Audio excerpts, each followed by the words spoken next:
he takes a scroll from inside his pocket, and he sort of marks down to it, and he goes, "Ah, yes," and then he pulls out what appears to be 2 wings of bat, and he crunches them together in his hands and begins to chant in a language you've never heard before, a deep, mysterious, low tone, and purple light comes from his hands, and he sort of splays it out upon you, and it sort of clings to your clothes bit by bit.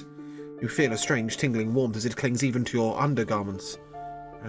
And he takes the vial of ink from his hand, from his pocket, and he pours it over your beautiful coat. Seeing as Robus has been struck by the javelin, I'll become enraged and walk up to him as I stare at him. You shouldn't have done that. And I'm going to drive my hand into his heart and squeeze it until it stops and the blood runs over my arm. Beautiful. He falls to the ground dead.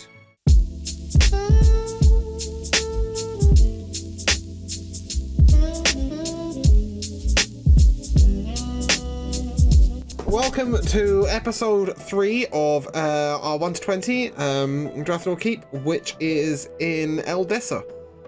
We have some wonderful new maps to play with today, which I decided to have all of them on the screen at the same time. What we don't have is a Leovold. Jamal has fallen off the side of a large cliff, and we have no idea when he'll return. It's fair to say today he's gonna go off exploring and doing whatever he's doing, and we'll just carry on without him.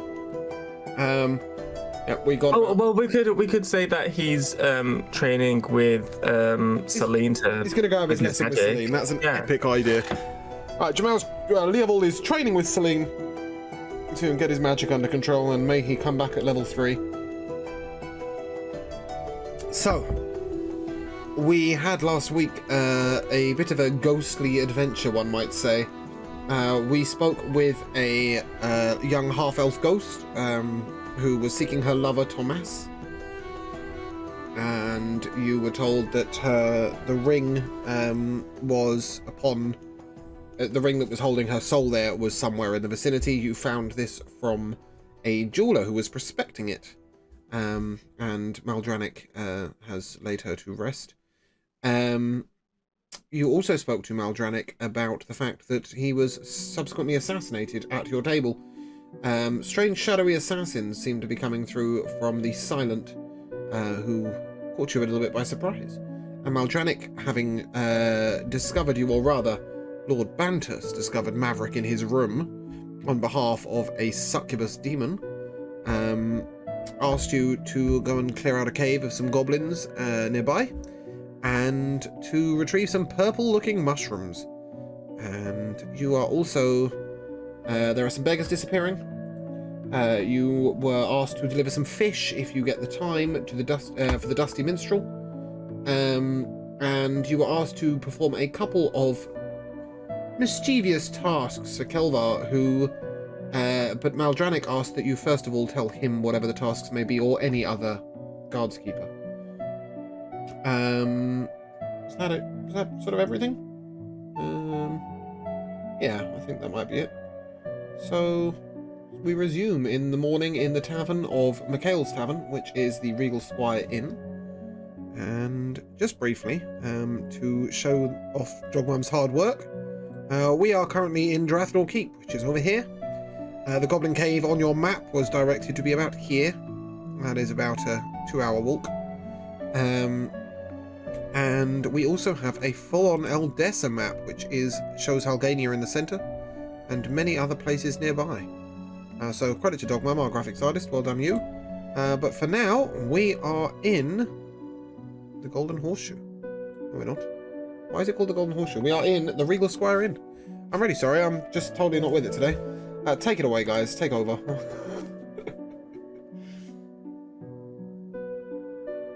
I guess I'll get up. You said we're in the inn, right? It's early morning. I guess I'll, you all have our own rooms, correct? Yeah, you do. Okay. Now, guess I'll, you've helped Mikhail out. Guess I'll wake up and just start knocking on the doors of everybody else before I head downstairs and look for breakfast. You come first to the room of Rook. Good morning, young sir. I am ready to start the day bright and early. Perfect. I guess I'll go ahead and get Maverick and Laurie and Kenna. Just walk over and start knocking on each of their doors. Wakey. Morning. Is it time for breakfast? Yeah, I believe it's time for breakfast. I'm a bit hungry. Are you hungry? Barry, let's go. I'll be down in a few minutes. Fine. As you see down the stairs, Rosie is currently laying out breakfast on a long table at the front of the inn for any of the overnighters, where you may help yourself from the buffet. You see the champion, Karnuk, the gruff dwarf, stuffing his face. In the corner is a man you haven't previously seen called, no, he's not called anything, who is sort of quite tall, a little gruff, stick thin. And he's sat at the bar, and next to him is a board, a wooden board, that says bounties available. And he is now present with that. Don't know where he was before, but he's turned up, rolled his way in. You also see the gameskeeper, as per usual, Fuldor, who lives there, and he is munching away at the bar. And the young bar girl, Iona, is the young elf is chilling, having some breakfast. Is the area where the jeweler was slain, is it like It's being cleaned. perfectly cleaned up? Perfectly Yeah. cleaned? Mikhail's good at what he does. And what he does is cleaning up dead bodies. Well, he keeps a spotless inn, regardless of what mess is made. Just gonna bend down and wipe my finger and just look at my glove. Impeccable, Mikhail. Impeccable. At the moment, Mikhail's nowhere to be seen, but his wife, Rosie, is tending the bar. I guess I'll walk over there. Good morning. Good morning. Hey, stuck into breakfast. Grab yourself a plate. Would you like some coffee at your table? Coffee? I'll just turn back to everybody else and coffee? Mm-hmm. That works for me. I think Alari might need some. Perfect. Much noise was coming from his room. I guess we'll have a little coffee. There's 3 of us down here so far. There's a few more in our party. They should be done later. Often 5, is that correct? Yeah, it's about 5 of us. Yeah, 6 of us. Well, you're one of your party members left at the crack of dawn this morning.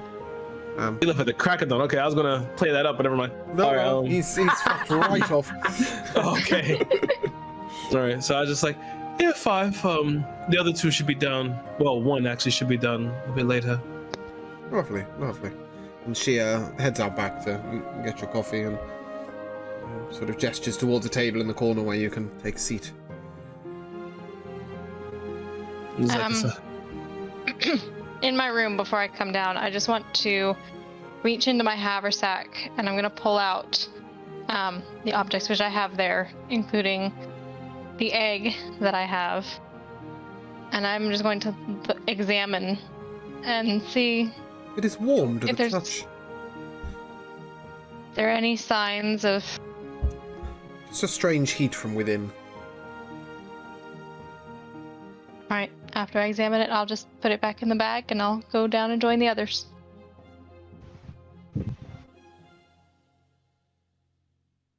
Good morning, Kenna. Good morning. I'll have some coffee here for you. Please. We should have some breakfast soon.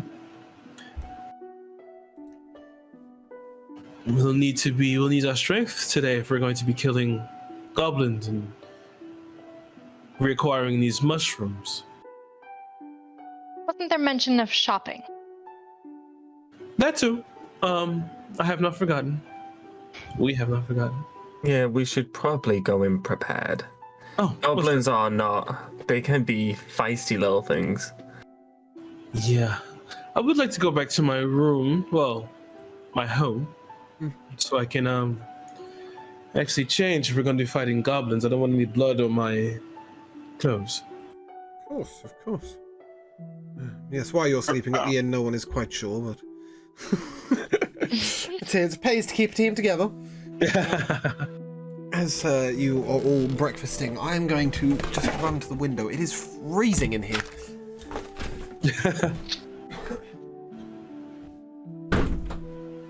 What are you guys looking to acquire at the store anyway? Oh, that's better. I need a couple healing potions for the party. I second that. I think Varn or Clayton perhaps might have some armor. Hmm.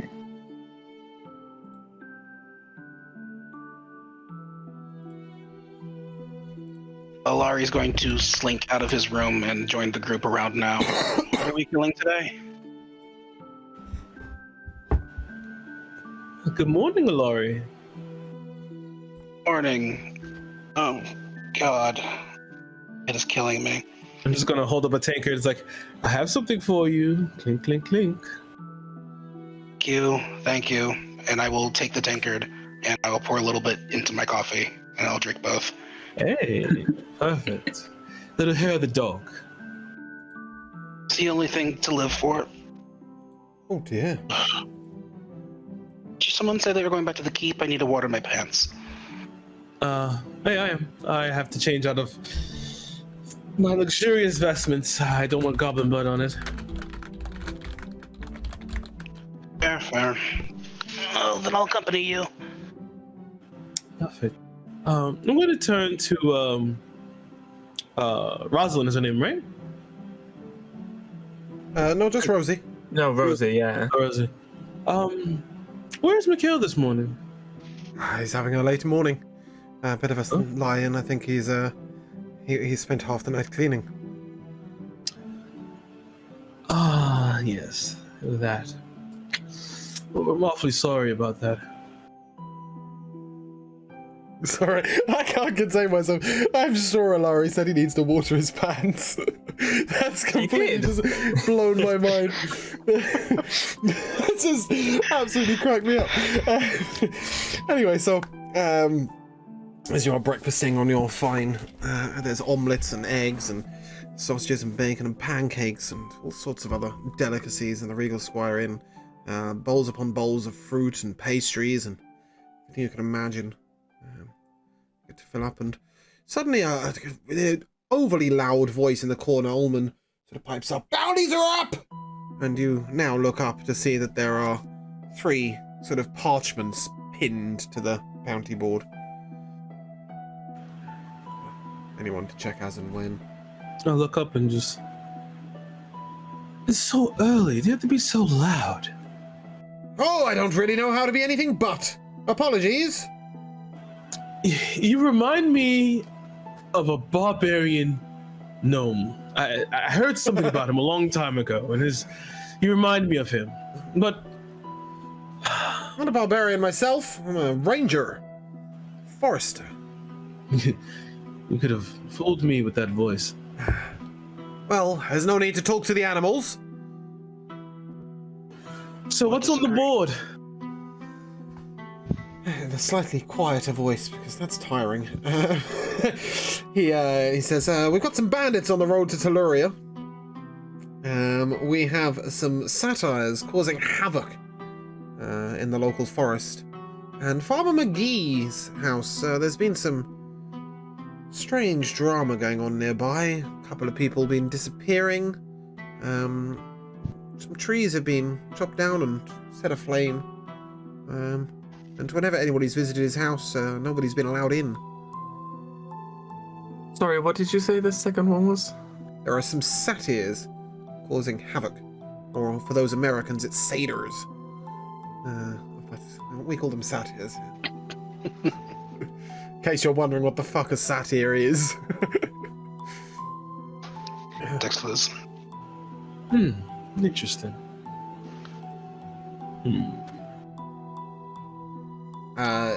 If you were to explore slightly closer, the bandits are worth 1,000 gold pieces.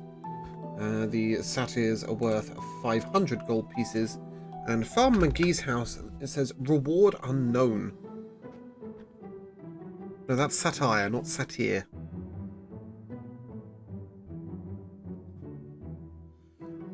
And what do we have to do at Father McGee's house? We're not sure. Work out what's going on. Strange things have been happening around his house.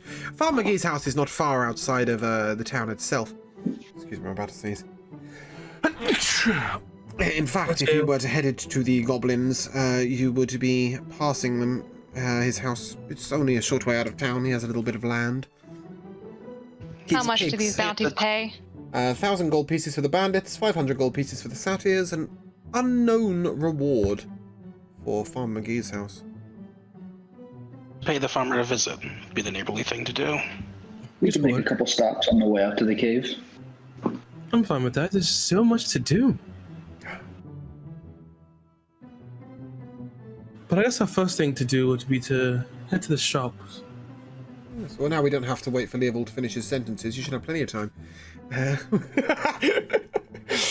Sorry, Jamal. Catch that one on YouTube. Any particular shops you would like to go to? We don't currently have a town map, but I will direct you as and where. I want to go see Yana. Yana, most potent potions. Yes, Yana is strangely misnamed in various places, but we can fix that. She is now just Yana. And yep, her shop is a short walk from where you are currently. You are in the Merchant's District. Merchant Alley would be a small walk and a right turn, where you have some more of the interesting shops. You would pass through the general marketplace where you can buy, pastries, groceries, fresh fish, etc.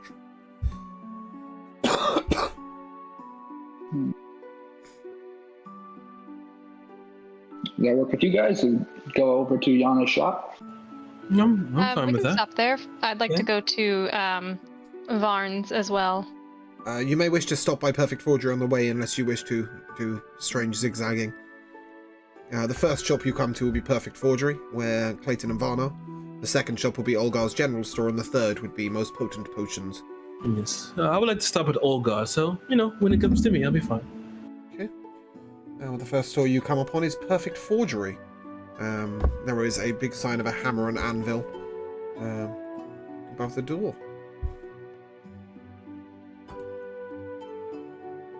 They're open for business.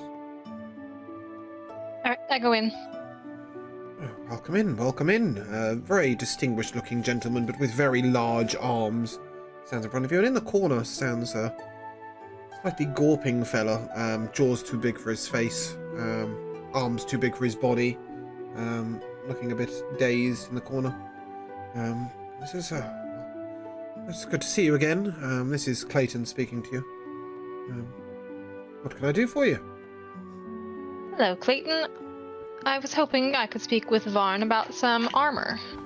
Yes, Here's, well, we might be. he does the crafting, I do the selling, as you know, so what is it you would like? That appears strangely underpriced. Well, we appear to be going out to do some business, and I'd like some protection. What sort of protection? What suits you best? Perhaps a fine breastplate? I don't think I quite want to carry that around with me.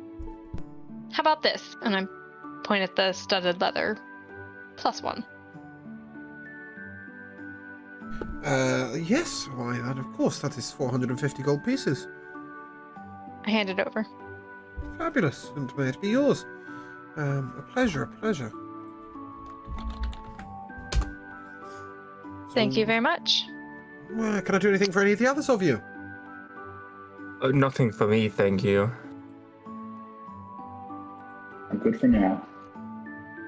Perhaps a fine halberd? A war pick, perhaps?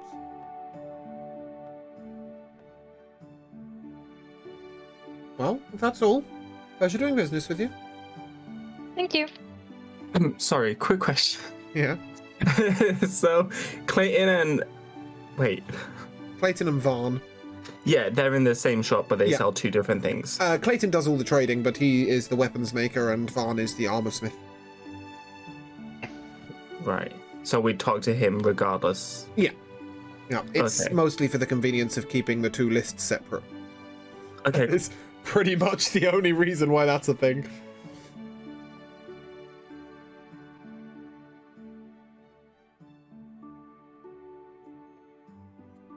onto Olgar's. Ooh. As you come to the door of Olgar's, he is standing outside, nailing a notice into the door. What does the notice say? As yet, nothing. Just a board. It's clearly a notice board of some sort. Good morning, Olgar. Oh, why, hello there. What can I do for you? What are you pinning? What's the notice? Oh, we've got a sale going on. A fabulous sale. Yeah, really? Sale? Yes. I find Well, how myself beswarmed by strange goods that I do not need. So 50% off. The price list is with the 50% off.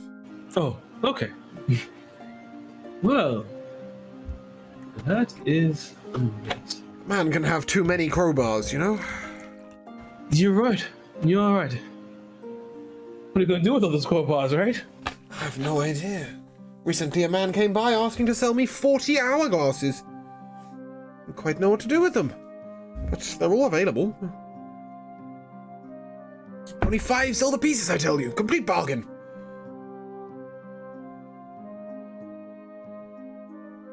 I would actually like to buy a crowbar myself. Yes, Wonderful. I was thinking the same thing. I'm almost at the stage of just giving them away, but not quite. 3 silver pieces will cut it. Yeah. Well, Olga, I have quite the list here, of what I need. So you send like a good amount of money. Fabulous. Well, come on in. I'll come in with you. Okay. Takes you in, and as you see, there are shelves on both sides of the shop, and they are just piled with basically crap.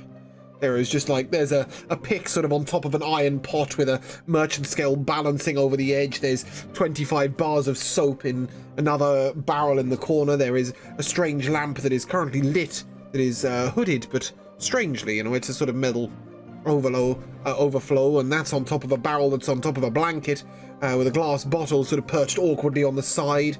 Various tools litter the one shelf. And on the far right, hanging on the side of the wall, he has a rowing boat with 2 oars dangling, and there's a fish net, and sort of some inside that is a bedroll and a backpack. And then just on the counter, very dotted around very neatly, are sort of gemstones and a couple of pieces of basic jewelry. I'm going to go in and Olga, I guess, goes behind the counter. I'm going to go to all the shelves and pick up what I want. Okay. As you enter, you find a sort of large. It looks a bit like a baby's cradle, but is clearly crafted for shopping baskets. So you can pile it all in. What would you like? Okay, I'll be taking a lantern hooded. Yep. I'll be taking 2 glass bottles. Yep. A mess kit. Ooh. He sells Mirrors. Yes. Ah, yes. A mirror, still mirror. Yep. Water skin. Yep. Magnifying glass. Mm-hmm. Spyglass. Oh, you're challenging me here. Yep. Now, oh god, the ball bearings. How many come in a set? Is this for one or? Oh, is no. this a set? It's a large box worth. Ah, perfect. Ball bearings. I really wish I could sell them to you one by one. That's proper piqued my interest. Yep. I would take 3 pieces of chalk. Yes. Rope. I'll take the silk rope. Yep. And a backpack to hold it all. Somebody didn't turn up with their gear prepared. Fantastic. And that comes to 67 gold and 33 silver. Shall we call it around 65? Oh, perfect. I'll take that, yes. Now slide over the 65 gold. Thanks, Excel, for doing my maths for me. Wonderful. He throws in a crowbar for free. Since you mentioned you wanted one and forgot it. Guess you don't need to buy one. Perfect. Thank you, Olga. Always Like a I said, pleasure. no man can have enough crowbars, right? Anything else for the rest of you? All I A wanted box was of ball bearings. Of course, that is absolutely fine. Just that? Yes. Just the 1 silver, please. I can't interest you in some fine perfume. It attracts all of the gentlemen. Only 10 gold Not pieces. interested, thank you. How about you, Lucius? You're one for perfume. I'm just gonna go ahead and go into my pocket. I already have a bit of my perfume here, unless that is Chanel number 5. No. This is the finest scent of cinnamon and apple. Makes you positively delicious. You know what? Sure, why not? I'll take that as well. Wonderful. Cinnamon and apple. What is this, Christmas? No, it is medieval. They don't have fine Chanel number 5 lying around. Anybody else for anything? Can I get anybody else anything? I'd like I'll take an hourglass, please. Of course. As I said, going cheap. 5 silver pieces. I'll give you a gold piece for it. Just in case it breaks, and he throws in a bag of sand. Deal. Not that anything I sell will break easily, you see, but... Well, you never know. Things drop. so the 10-foot ladder. What is that like? Is that like fold up, or is that like carryable? I mean, it would be highly clumsy, but it would fit in Kenna's haversack with ease. Unless she is keeping that for only the one thing, of course. Nah, we don't need it. If you are looking to hold many wondrous items, for the measly price of 1,000 gold pieces, I do have a bag of holding. But I don't have 1,000 gold. Perhaps you should sell off one of your family members. I can't do it. We'll call that Plan B. Oh man. It's the first thing that came to mind that you could sell. Anybody else would anybody else like anything before I get the sell notice up and get going? I have a donkey and cart out back. Should you be interested? Donkeys are right. I think we're good for now. But you know. Oh, very good, very good. Well, pleasure doing business with you as always. Thank you very much, sir. Then he, as you're walking out the door, he calls out to Kenna. Kenna, can I borrow you for a second? I suppose. Now, you seem like the type who perhaps gold might pay. If you can find out what's happened to my cousin, her name is Layla. She was homeless. I put her up here time to time, but she didn't want to impede, one might say. And she's gone missing recently. As you may have heard, lots of the beggars in town have gone missing, but if you can find Layla, then 300 gold pieces is my price. It's what I can spare. But quietly, if you will. I mean, as loudly as you like, just don't let on that it is myself that is looking for her. She feels like she tarnishes my reputation. I'll She certainly doesn't, keep an of eye course, out. but I don't want to embarrass her. Thank you so much. I leave. Okay. Everything okay, Kenna? Seems that he has a missing family member. Doesn't want to spread the word around. Apparently it embarrasses her that she might tarnish his reputation. Poor Olga. Olgar's rich right now. Yeah. Filling his Well, if you can, pockets. well, if you can find the time, then I guess. We still have one more stop, yeah? Yes, we would like to go see Yana. Okay. As you move on to the next shop in the row, Yana's most potent potions. There is a very strange smell coming from inside. I will walk right in. As you do, she ushers you right out the door. She's, quick, go outside, I'll come out with you. Were you looking for business today? Absolutely. I've just had the most dreadful explosion at the alchemy table. don't quite know what happened. Something unusual in the ingredients. Anyway, we've still got most things for sale. Unfortunately, I had a wonderful potion of heroism, but it seems to have gone kapoof. But everything else is still available. What can I get you? I would like a simple standard healing potion. Why, of course. That's 500 gold pieces. I will hand it over. Pleasure. Yana's potions are a bit oversized. Each one gives 2 doses. So it's 2 potions basically? Yeah. Sweet. Oh, that's quite a big jug there. Yes, well, we're generous. This all started when we started selling the Filter of Love for only 10 gold pieces. And people seem to keep coming back and back, needing to use far more than is necessary. It's funny, they start off buying the Filter of Love and soon come for some standard poison. Something strange going on there, I think. Perhaps my potions are a little more effective than people desire. What does the Filter of Love actually do? It makes you totally desirable. Well, the first person that the drinker sees becomes completely desirable to them, and it doesn't seem to wear off. It's quite wonderful. No wonder you sell it for 10 gold pieces. That's pretty dangerous. Oh, we've cut the price, actually. It used to be 500 gold pieces, but the ingredients are so cheap. It's the lower price, so all of it's a craze with the ladies. It seems they're using it on their own husbands. Ah. It's become a marital aid.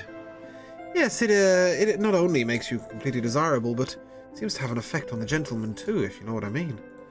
It's become quite the profit turner.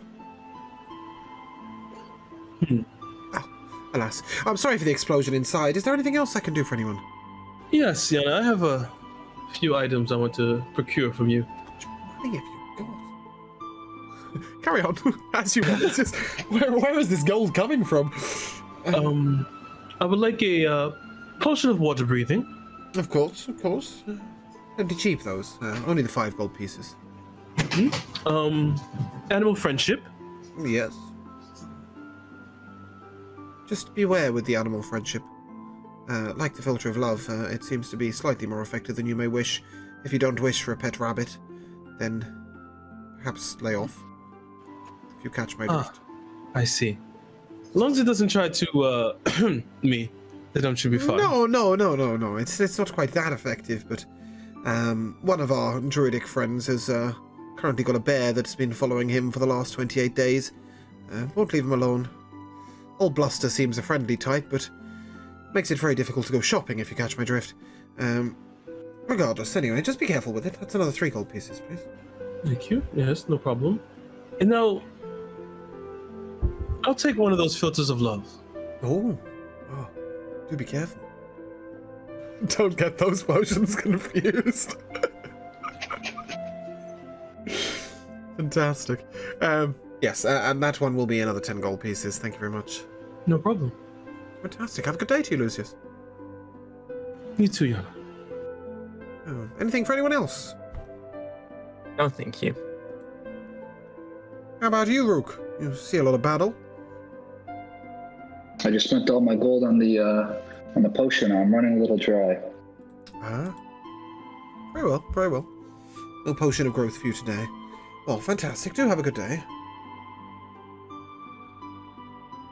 If it's all right with everyone else, can we go visit Rihanna? Sure. See why not? Right, let's go. You arrive at Rihanna's 2 doors down. You see Rihanna's fine clothier, and the door is open. I go in.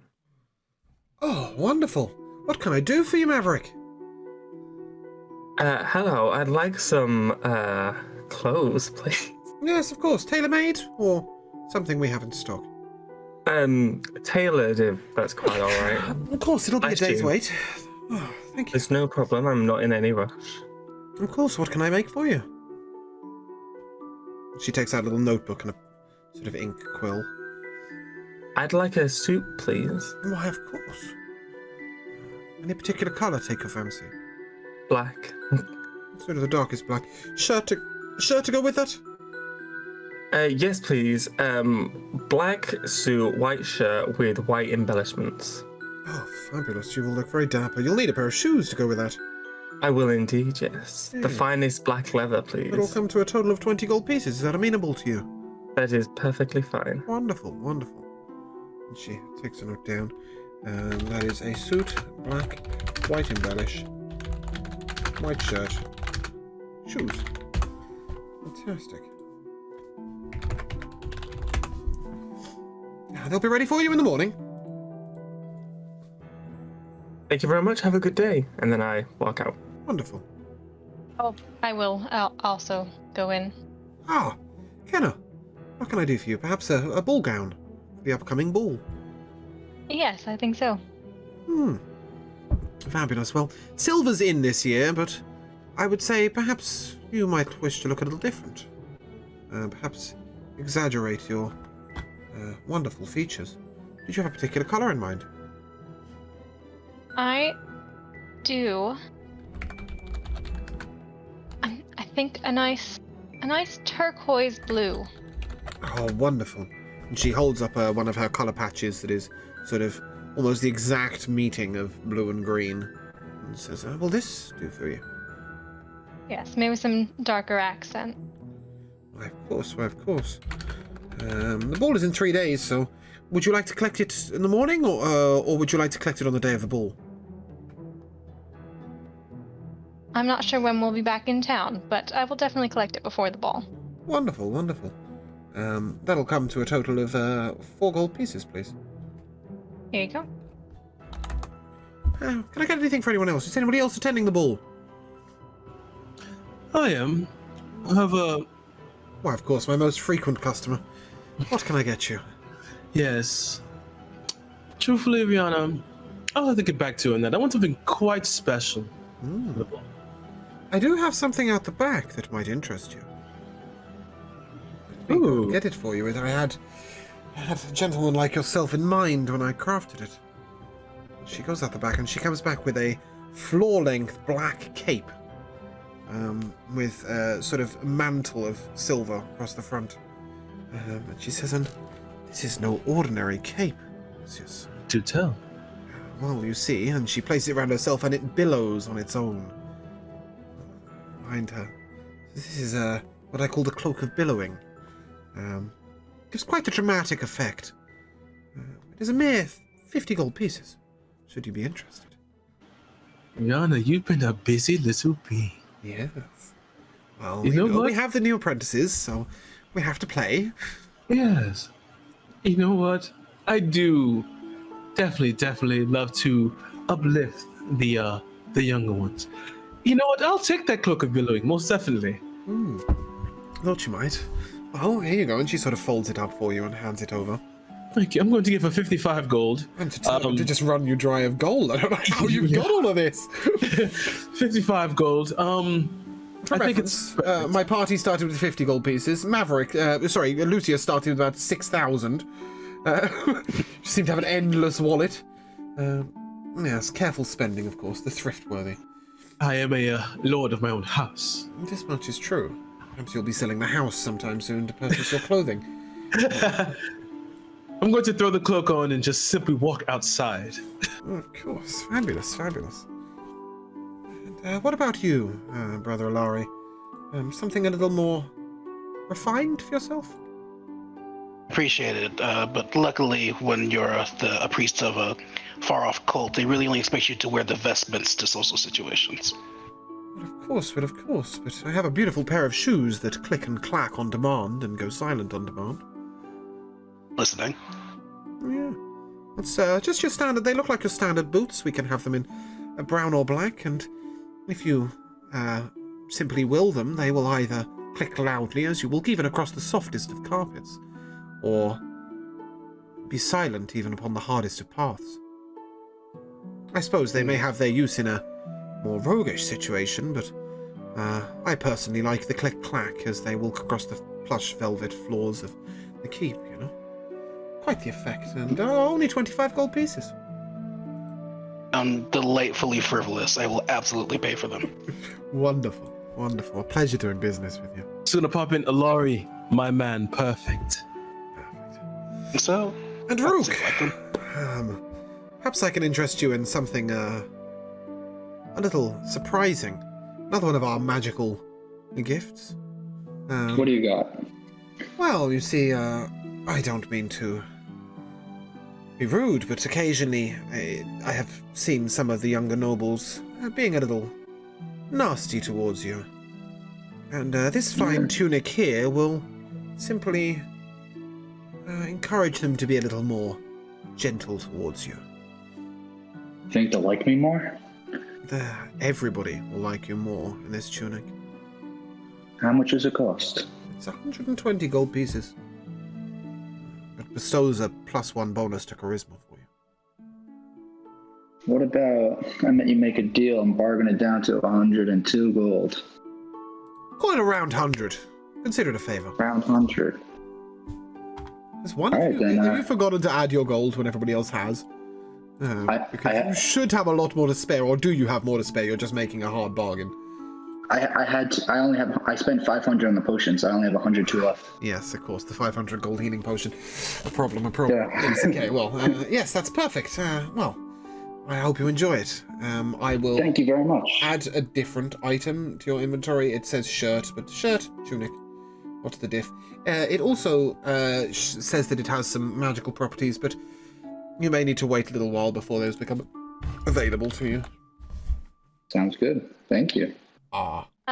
Rihanna, these boots you mentioned for Brother Alari, how practical do you think they might be?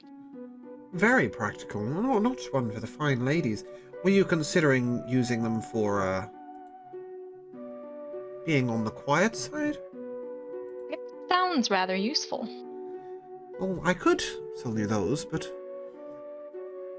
bear with me. She goes out the back and she brings out a knee-high pair of black leather boots with a fine, small heel on them, but they look quite practical. And she says, now these not only step silently, but are almost impervious to most acids, to water damage. They are quite the boots. I actually purchased these. I didn't make them myself. But I'm willing to part with them for just 80 gold pieces. Very for reference, they give you an interested in that. advantage on stealth checks. I will definitely take those. Fabulous, fabulous.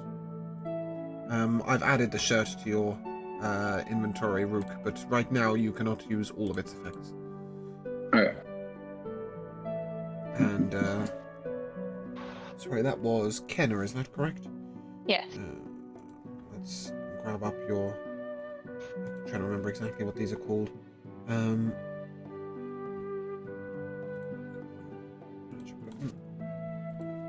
They come through as pants, but... Boots of elven kind. Sure. Yeah, I think that will... You missed a trick there, but yeah, sure. Yeah, they definitely would work like that, but consider that they also... Although they don't give you any bonus to armor class, if you were directly damaged to the knee or below by, say, fire damage or ice damage, etc., you would be resistant to it in that case, but we'll just sort of make a note of that. And Okay. it'll happen as and when. Fantastic. Does that conclude our business? I believe so. Thank you. Wonderful. You guys are friends with Leopold, is that correct? Yes, we are. Yes, very much so. When you see him, he inquired about a particular cloak. A cloak of flames. We have it in stock for him, as and when he is ready. Be sure to let them know. Thank you very much. Well, marvellous. Does that conclude our shopping trip for the day? I believe so. I think so, If yes. it does. Marvellous. All right. Spend some gold. I have to head back to the keep. Does anyone else have to head back? Other than Alari, I believe you had to go. For what reason? Yes. Well, I'm going If we're going to be going out of the keep, I am not going to go just like this. Especially not wearing my coat. Definitely have to change. All right, after you. All right. I will head back to the keep and I'll go back and get changed. As you begin to enter the keep, you are ran into by a strange-looking gentleman. He's very dark of skin, something that's quite unusual in this area. He turns around, I'm so sorry. It's fine, are you okay? Yes, I'm new in town, and alone, and I was the butt of a jest, to say, particularly nasty gentleman, in the Hall of Games, as you call it. His name? Kelvar, I believe. Kelvar and his sidekick, Meridian. They were... Ah, Kelvar. Yes, quite nasty. As I said, new in town. I haven't met you all, I don't think. What's your name? Well, hello. I am Lucius Claudius Festorius. Pleasure. The Festorius family is known in Garena. That is where I've come from. Oh. I myself am estranged from my family there. We were of noble background and quite high up in the house, but my mother didn't agree with my marital choices, to say. But alas, most people here seem more welcoming, more open-minded, per se. Certainly I've met a young gentleman who seems to make my tastes look positively tame. I believe his name was Halamar? Yes, he was talking about a young ogress that he once lay with. Perhaps a tall tale, but it made me feel a little better. Anyway, besides, I'll be staying in the keep for the foreseeable future. Perhaps if you'd ever like a compatriot, if you adventure outwards, I'd love to test my wizardly wiles alongside you. Oh. You studied a bit of the arcane? Yes, very much so. I was born with the gift. My mother says that's one of the many things that makes me overly strange, and says that people don't like me because of it, but I've personally found it quite useful. What sort of gift? And I'm just gonna look around. Listening? I was born with... Yes, it's fair to say that you've all sort of arrived at the keep at the same time. You weren't quite through. I was born with the ability to shape flames. But since I've managed to develop that into many different magical talents. Wait, so is he a sorcerer? Yeah. It's because you said wizardly talents, and I was like, okay, he's a wizard, and he was like, I was born with it, and I was like, wait a second. Yes, well, he would still study the arts arcane. But yes, these are innate gifts. You remind me of another friend of ours. Oh, really? And who might that be? Leovold. He's also a sorcerer. Oh. I'm not sure whether to take that as a compliment. I was told of Leovold and told he didn't have much control over his powers. Is this And true? my friend Maverick back here as well. He's also a sorcerer. What a dick. Oh, wonderful. Yes, Leovold is the one that accidentally blew up the chicken coop. Is that not correct? We don't like to speak about that. It was very I funny. understand that many people were fed the most wonderful roast chicken. So, perhaps not the biggest disaster, but I think it's fair to say I have a little more finesse, if not quite the power that he has. That's a But a bit- trade-off, Sorry. a trade-off. Sorry, James, did you say this character's name yet? Don't believe so. Okay. Oh, okay, good. I'm just checking. I really don't think so. Sorry, friend. I don't think we caught your name. No, but you may call me Robus. My family name, I don't like to use it, but you'll hear it soon enough. We are of the Agaria family. That is, I will spell that for you guys in the chat. Now, this is a name you would know. This is the highest up noble family in Garena. They are second only to the king's family themselves. mighty noble family.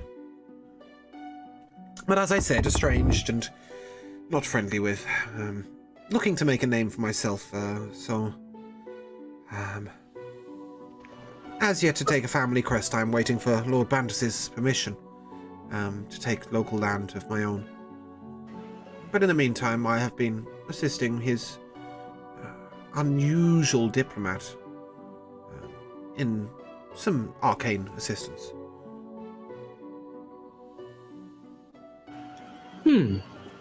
I respect wanting to make a name for yourself.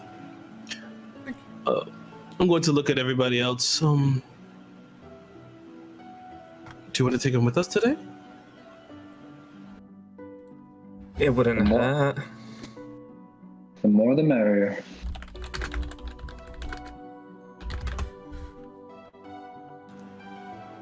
How do you feel about this, Kenna? It is all right with me. Well, Robus, dear friend, I have good news for you. Oh, yes. Today we are, I guess you say, going out on a few errands, and we could use the extra company. Oh, marvelous. That would be such a pleasure. Such a pleasure. How are you with blood? I don't drink it. That's always a plus, in some cases. But other than that, not a problem. Not a problem. I'm sorry, Perfect. just bear with me a second. I'm doing multiple things at once, and I seem to have forgotten to actually pick up an image. No problem, voice in my head.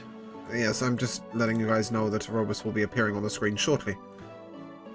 Ooh. This is Robus, and the Agaria family are quite famous for their unusual looks, and yes, they are from a land far away originally, and still carry that bloodline. The glowing faced had a sorcerer thing, or would we know that? No, that is a family thing. It's part of their custom.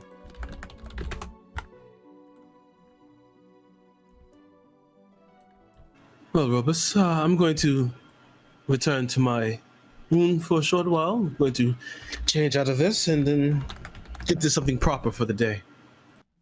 Oh, what happened there? Yeah, she might be fine with blood, but some of us don't like it on their clothes. Oh, Not you at asked all. how I was with blood. You didn't ask me if I would be willing to soil these fine clothes. That is quite a different matter. However, let me demonstrate something. And he pulls a vial from his pocket of ink, and he pours it over his shirt. And then he takes a handkerchief and he wipes it completely clean. Says, you see, these robes are a gift from the family, and they don't dirty. That is the single most amazing thing I've seen. Well, it is an enchantment that our family knows. Perhaps if we get some time, I might teach it to one of your more magic-y companions. Please do. And then I would love for them to magic it upon my clothes. Yes, This coat, you see, this coat is very special to me. it's wonderful. And Perhaps, if I may, I might be able to do so for you. It's a relatively short enchantment for us. for the entire fit, it's possible. Yes, inside and out. It's his birthday, he's just turned up. Sorry, I believe I'm about to cry. If you take me for a nice adventure, of course. Well, most certainly, yes. Just bear with me. And he takes a scroll from inside his pocket, and he sort of marks down to it, and he goes, ah, yes, and then he pulls out what appears to be 2 wings of bat, and he crunches them together in his hands and begins to chant in a language you've never heard before, a deep, mysterious, low tone, and purple light comes from his hands, and he sort of splays it out upon you, and it sort of clings to your clothes bit by bit. You feel a strange tingling warmth as it clings even to your undergarments, and he takes the vial of ink from his hand, from his pocket, and he pours it over your beautiful coat, and then wipes it off. I went silly. As I said, impervious. Bear in mind they will turn no blow, and they still can be ripped, but Yes, Any I'm spillage? sorry, Not a problem. I am rather impressed, Robus. Well, I don't suppose you'd be willing to. unfortunately, as well. I thought this might come up. Unfortunately, that may have to be tomorrow. For only once per He's day. can all I out enact of this. a wing of bat. No, he has the bat wings. He can only cast this enchantment once per day. This is the single most, aside from my father, the single most nicest thing someone has ever done for me. Oh, I'm so pleased to have made your day. And well, what are we hunting? Let's kill some fucking goblins, yeah. Oh, that sounds magnificent. And he sort of a splay of lights comes from his hand as he waves it across. Shit. Bear with me a I'm just second. gonna turn around with the cloak of billowing. It's just gonna blow. Let us go. Whenever we're ready, you have to order your pencil, Laurie. I feel like I can take on the world. The single best miss word we've ever had.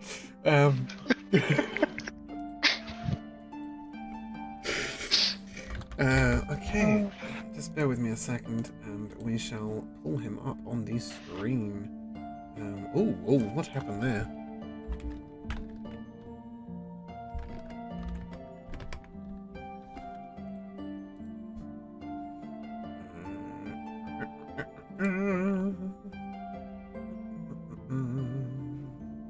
Yes, perfect. Okay. I don't know how to do this. I really don't know how to do this. Bear with me a second. I'm trying to temporarily bring him onto the screen for you guys, but it's being a right pain in the fucking arse. Go! Yes, thank you. That's what I was looking for. Marvellous. Okay. You should shortly be able to refresh the screen and see him on your screen. No, not you guys, but the viewers will be able to see him on the overlay. Fantastic. He will join your party, but he's going to remain relatively quiet unless addressed directly. Thank you, Robus. Who knows how long we would have waited for Lucius to get changed. That's what we spend most of our time waiting for. Oh, man after my own heart. Since arriving, I have spent more money in Rihanna's fine clothier than I have in the wonderful cuisinier in town. Have you been to Courtney's? The spiced monkey tail is quite something. I was meaning to... You know what? Once we get back from goblins and doing whatever, we're going to go out. And we're going to enjoy ourselves. Because quite frankly, they don't understand the beauty of this coach and just everything else. The fine life is something, eh? But killing goblins? Now we're talking. Yes, this is true. But who says we can't look good while doing it? Well, of course. Shall we depart? Oh, if everyone is ready, I don't want to taste this. We're replacing Leovold. We're for good at this, right? Are we still stopping at Father McGee's house on the way? Sorry, what was that? Are we still stopping at Father McGee's house on the way? Father McGee's house? Yes, the farmer's darling. The farmer. I forgot about that. Yes, the farmer. It would make sense. It's on the way. We could save that for later as well. We Either or. could stop on the way home. Yeah, so let's... Yes, Yeah, that works too. No, well, you'll pass it either way, by the way. You can't miss it. I mean, you can, but you'd have to go the wrong way round the keep. I like that idea, Kenna. We'll do it on the way home. Okay. Okay, sounds good. Let's go. Yes, we're leaving.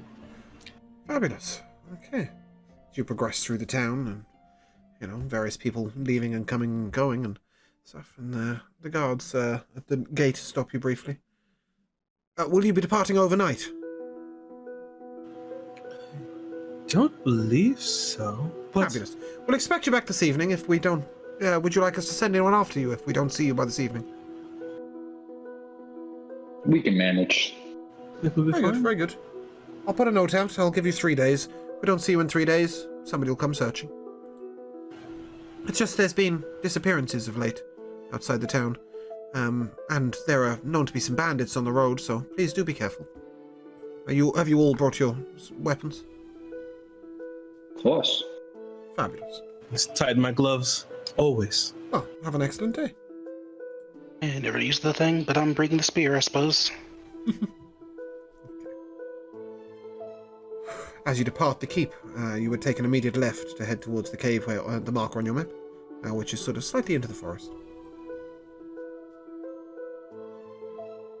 Are we happy to depart now? Yes. Yeah.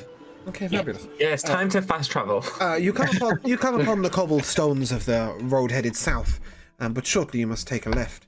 As you take this left, you see Farmer McGee's house, which you would know of. No smoke from the chimneys, no lights inside, and no animals in the garden, which is you would know to be entirely unusual. He is, for example, a pig and goat farmer. It is silent, and you notice where there was previously a scarecrow in the fields, there seems to be an effigy of sorts. Sort of very strange looking. How far are we from this effigy? 40 foot. I would like to take out my spyglass and see how much I can see of it. Yes, if you look directly at the effigy, make an Arcana check for me, please.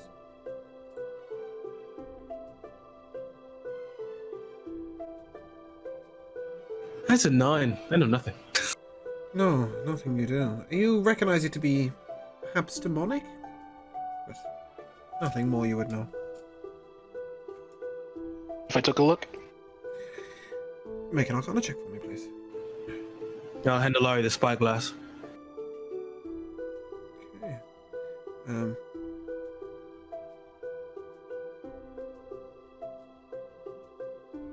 it'd be a 17. You would recognize this to be Pazuzu, the prince of the lower aerial kingdoms. This effigy is an image of one of the Obirith lords, Pazuzu. This is worshipped by various different creatures. Lots of different creatures. Make a history check for me, please, Alari.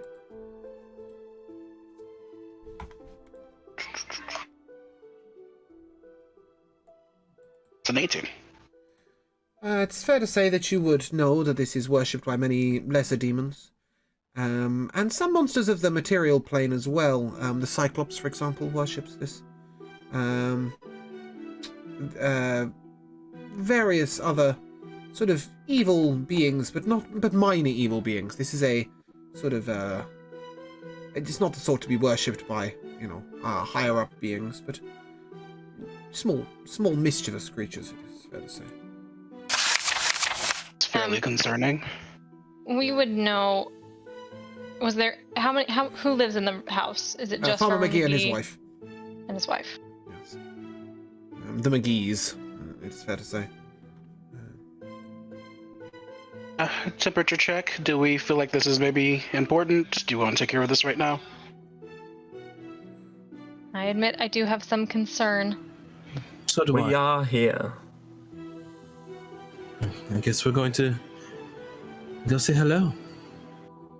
Okay, as you approach the house, you smell a slight dampness. An unusual smell for the house. It's normally quite spotless. There's normally a cozy fire crackling.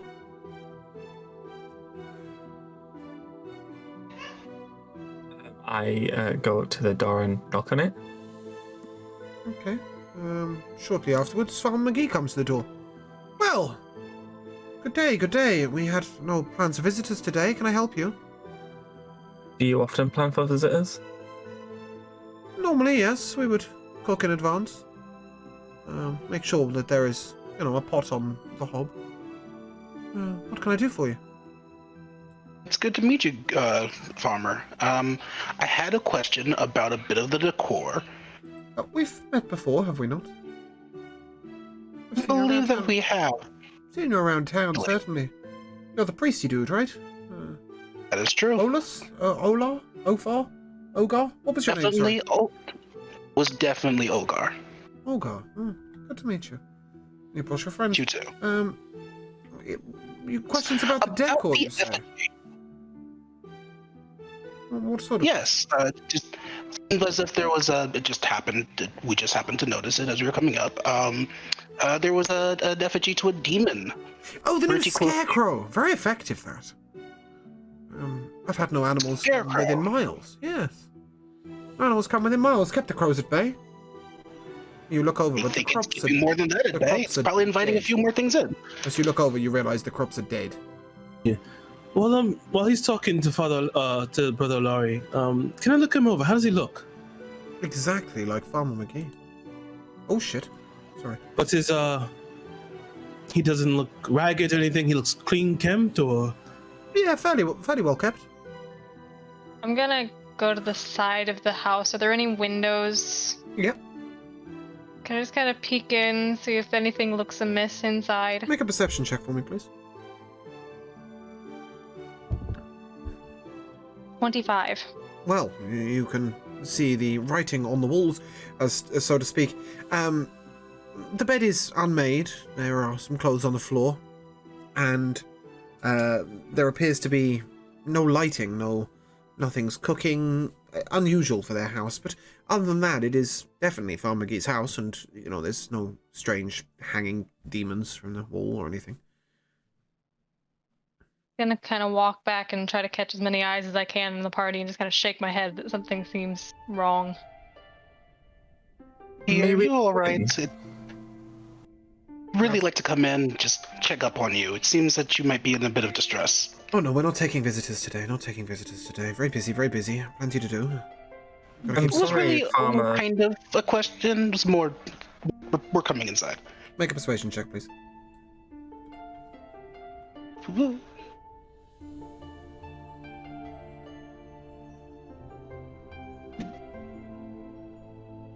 That one's only a 6. No, I don't think that will be happening. I've got plenty to attend to today.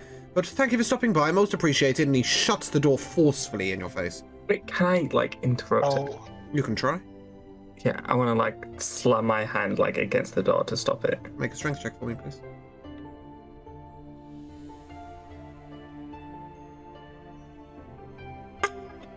With a +1, I got a 19. You're barely holding the door from closing. That's fine. I'm sorry, Farmer, but I must insist. No visitors today. Darling, come here. We have some intruders. I'm And back his at wife the comes window and forward. I just want to see her from behind. She also looks fairly well kept. But wearing traveling clothes, not her usual farmer's dress. And she comes over, and as she places her hand on the door, it shuts firmly. It is fair to say that neither Farmer McGee nor his wife are particularly strong. This may be a little bit surprising to you. the roof. so my just feeling is that they're probably possessed. How everybody else is feeling?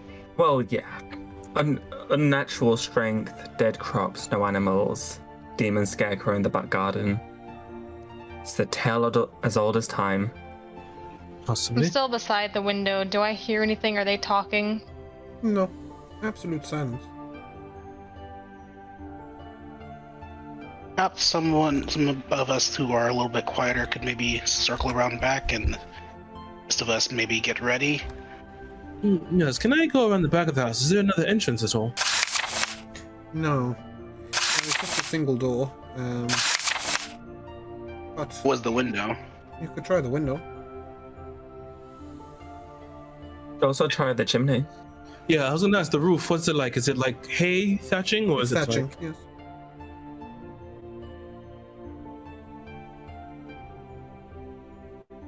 I wonder if we break the effigy, would it force them out? As you are thinking about this, the door opens again, and he steps forward towards you and he says, "Considering destruction, are you?" You have quite the ears. Not the ears. Yes, perhaps. Well, either way, we got you back out in the house, outside. What exactly is your problem, young man? No problem. It's just, Farmer McGee, you are a farmer, yet I see no crops, no pigs, no goats. Yes, well, we're changing business. That is what all the preparation is about. That is why we have been unavailable recently. We're entering into the merchant trade. Is that a problem to you? A bit above game. Voice in my head. On the bounty list, who put the bounty out? He didn't say.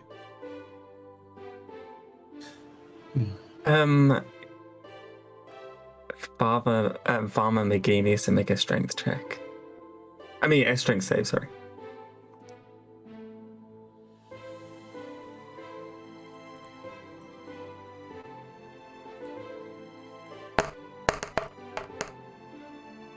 It's a 24. Okay then. So I've casted Lightning Lure, but I can't pull him forward, but he's going to take some damage. Okay. How close are we to the effigy? 30 foot. Um, That was far. I would like to throw a produce flame cantrip at the effigy. Okay. It's fair to say you would be able to hit this regardless, and it bursts into flames. Roll initiative, please. They are pissed. Don't forget to deal 4 damage to Farmer McGee.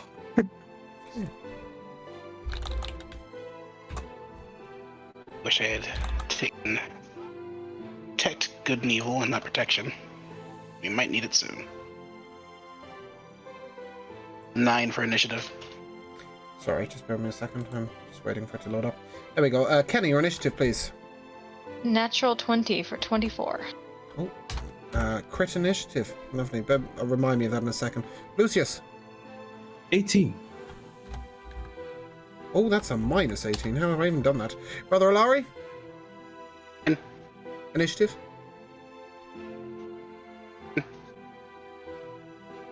Something strange is going on with your microphone. It's cutting in and out. Sorry, 9. Okay. Maverick? 14. Okay. Rook? 11.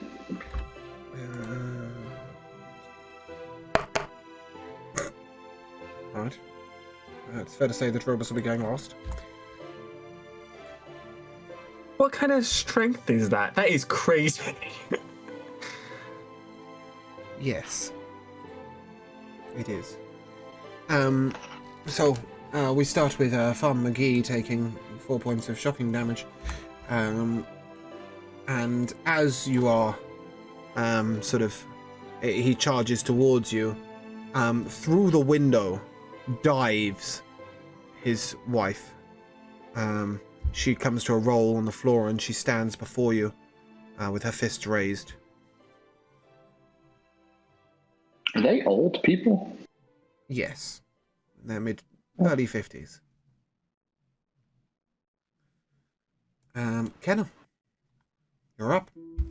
He dove out the window. Was it the one that I was standing next to? The wife. No, the other side. Okay, so I'll step out to the front. I will look at Actually, for Farmer this battle, McGee. we may need to use a map. Just bear with me a second, I'll pull that up. This may be required. Meanwhile, Mrs. McGee, have you been working out? He doesn't appear in the mood for talking. Yeah, those squats are really, really looking good on her. For the purpose of battle, you will be numbered as per usual 1 to 6. Lucius, being top left, you will take number 1. Number 2 will be Maverick. Number 3 will be Robus. Number 4 will be Rook. Number 5 will be Kenna, who is over at the window. And number 6 will be Brother Alari Slade. Standing directly in front of you is Farmer McGee, and his wife has just come through the side and rolled up towards Brother Alari Slade. Dear. Yes, Kenna, your turn begins. Alright, I step around the corner so that I can see them. I cast Hunter's Mark on Farmer McGee. And then I will take a shot with my longbow. Roll to hit. Which turn to kill Natural them. 20. Oh, Okay, well, Plus this is 8. this is a double crit. You had crit initiative, so you gain advantage on your initial action. If you will roll again for me to hit, please. Oh. 13. Okay, take the crit. Okay. Oh, well, I mean, you don't have to, but I'm assuming you would like to take the crit. Yes, I would like to take the crit. Okay. Fantastic. That's Hunter's Mark for an extra of that. That's 20 points of piercing damage. Solid hit. He appears enraged, and as he sort of shudders back from this piercing damage, you see his skin ripple, as if there's something underneath it. That brings us to Lucius. Well, I guess since we're just going, I'm going to go for the farmer, sorry. Going to take one action to hit. Yep. Roll to hit, please.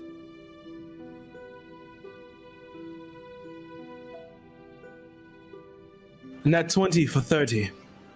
Yeah, it hits. 30. What's with you guys critting? Roll these crits. It's 15 damage. And I'm going to pull back below the cloak and go for spend a key point and flurry of blows. Okay. Roll to hit, please. Twice.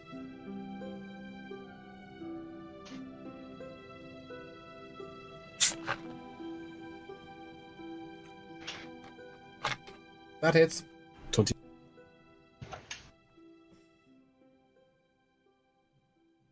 Ten damage. Mm-hmm. And your second hit of flurry of blows, that also hits. Another 10. I'm trying to do non-lethal. Okay. Lucius, make a strength saving throw, please. That's DC 19. Yeah, that ain't That's a fail. Farmer McGee simply picks you up and launches you at Brother Alari Slade. Brother Alari Slade, make a dexterity saving throw, please. This is going to be comical. Slade, catch me! No, dexterity saving throw. He's trying to get out the way. When did this turn into WWE? Jesus Christ, that's a 17. Okay, you're okay. You manage to duck, and Lucius goes flying over your shoulder. Lucius, you are now 45 foot away. Oh, shit. And you take 18... 18? No, you take 8 points of Oh, bludgeoning damage. Apologies. He then launches himself forwards at Robus, and swings a punch his way. Luckily for Robus, he narrowly avoids this. And that brings us to Maverick.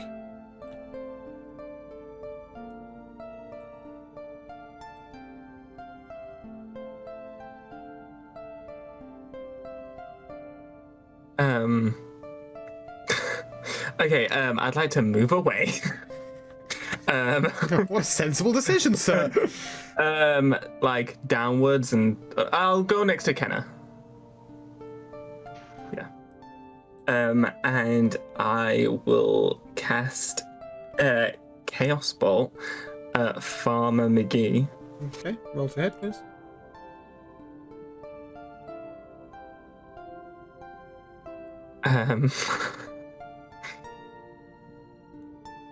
It doesn't hit. An 8 doesn't hit. No, you're lucky you haven't hit Robus with a throw like that. That's fine. My spell fizzles in my hands, and that's the end of my turn. Oh dear. Rook, that brings us to you. I'm gonna go right up to Farmer McGee, and as a bonus action, I'm going to rage. Okay.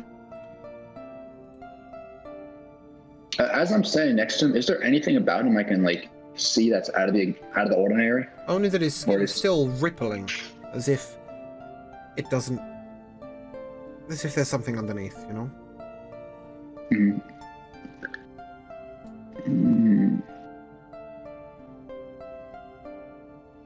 Alright, I'm just gonna attack him with my battle axe. Cool. Roll to hit, please.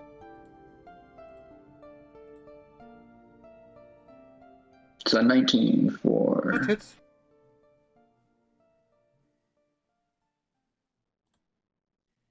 Four damage. You managed to hit a 4 damage battle axe hit? Yeah, I rolled the 1 plus 3. Oh dear.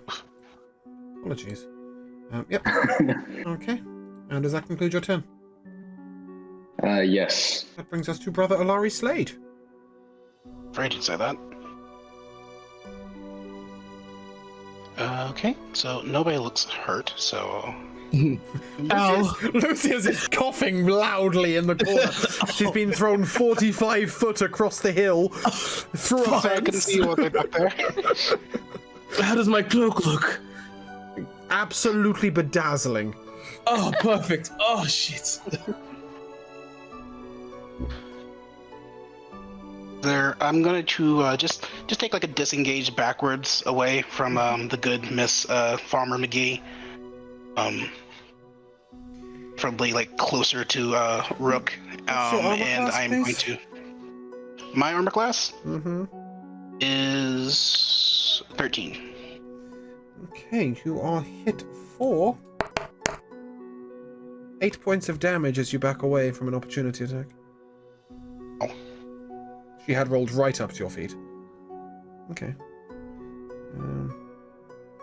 Continue your turn, please. And then I am going to.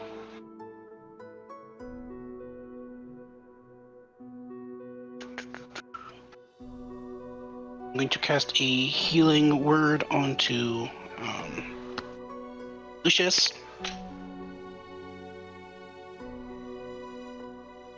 Going to be.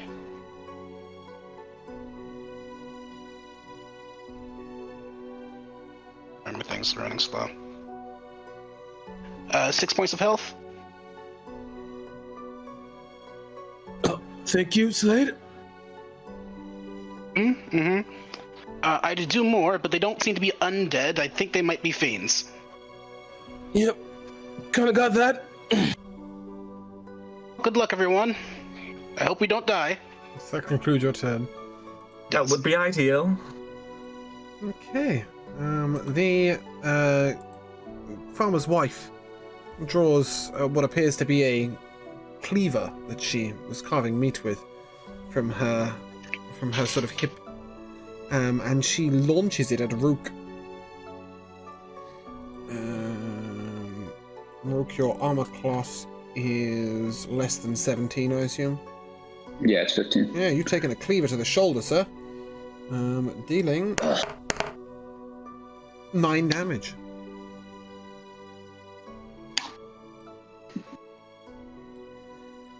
Which leads us to Robus. Robus is going to take a slight step to the right. A little way.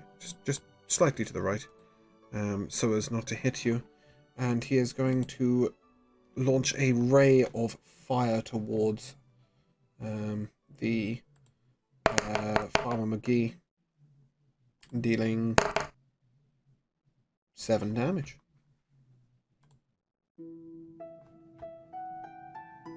At this point, Farmer McGee has some of his skin sort of burnt away, and underneath you see a sort of black shining skin.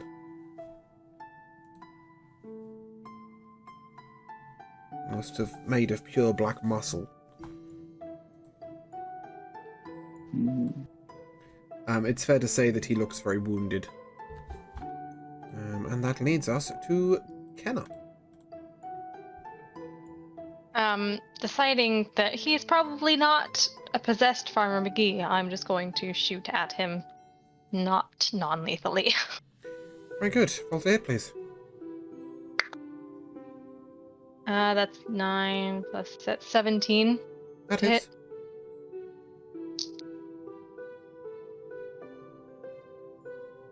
hit. $13 damage. Describe his demise. Oh. Just straight in the back of the neck as he leans back from the ray of fire. Just He's down. As he falls to the ground, Farm McGee sort of changes. And what you see there is a black, sort of shapeless, formless humanoid, writhing in muscle. Who's standing closest? Rook. Make a history check. History check.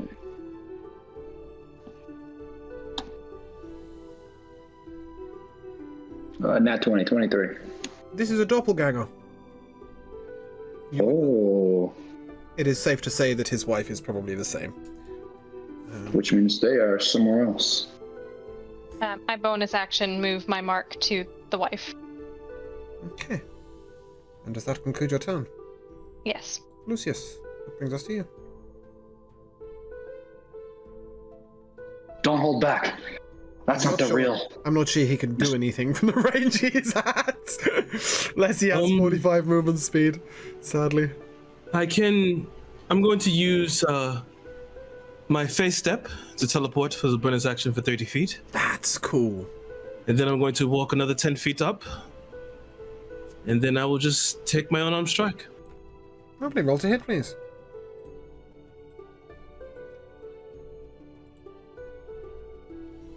That hits.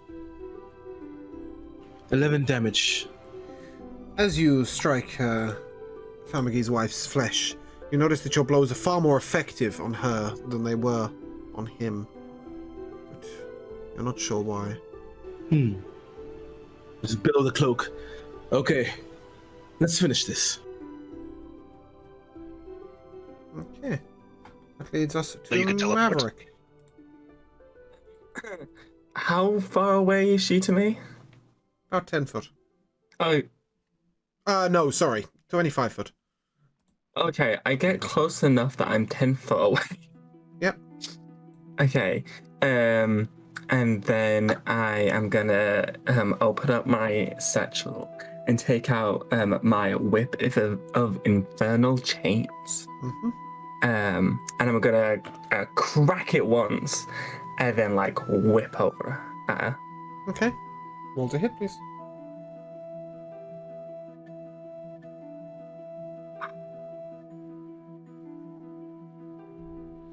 That's not hitting, is it? What did you... I don't know what you rolled. I got a 10. That hits. Oh yeah! Nice one, Maverick. I mean, it hits exactly, but it hits. I think you need to add the fire damage separately. Yeah, that's what I'm doing.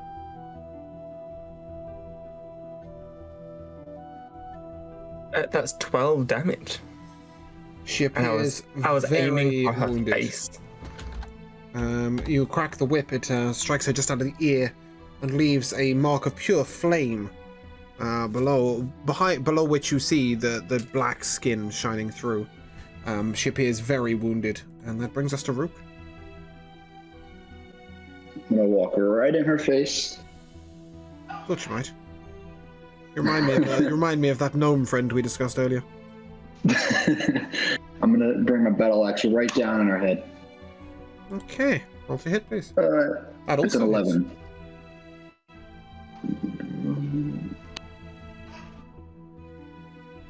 For 10 damage. She is brought to her knees. She appears drastically in pain, and that brings us to. Does that complete your turn, Rook? Yes, it does. Okay, that brings us to brother Alari Slade.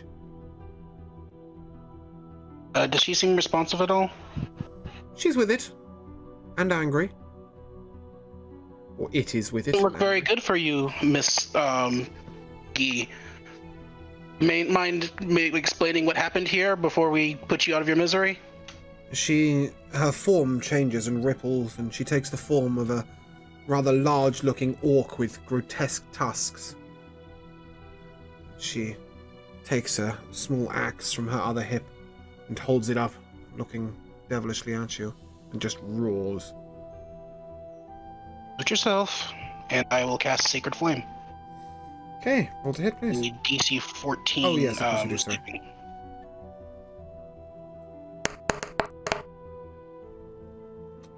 That's a 16. right.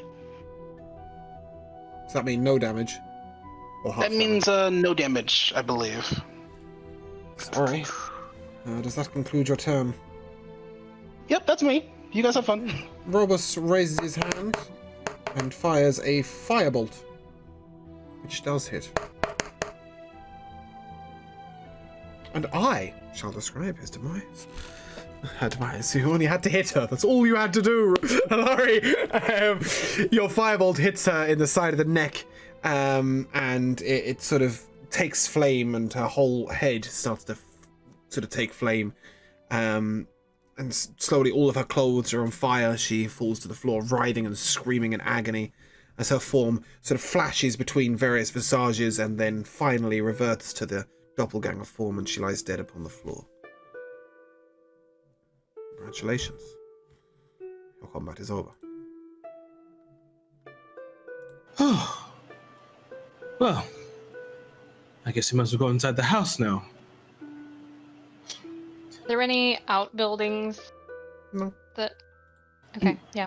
Go in the house. Before I would like to search both of their bodies, and I'll wait till she starts smoldering first before I check. As you search her body, all you see is the small hand axe and the meat cleaver that she had on her, and very little else. However, as you search his body, various items are upon his person. You find braces of the purest mithril, which you know to belong to someone else. You find a precious-looking locket. You find 2 pieces of the finest silver cutlery, various other items that you know to have been stolen from around the town recently. It seems you have found your thief. Would you look at this? Aren't these the bracelets that belong to Olgar? Oh, they are. It wasn't Olgar, right? Was it Olgar? No, I believe Olgar is the general salesman.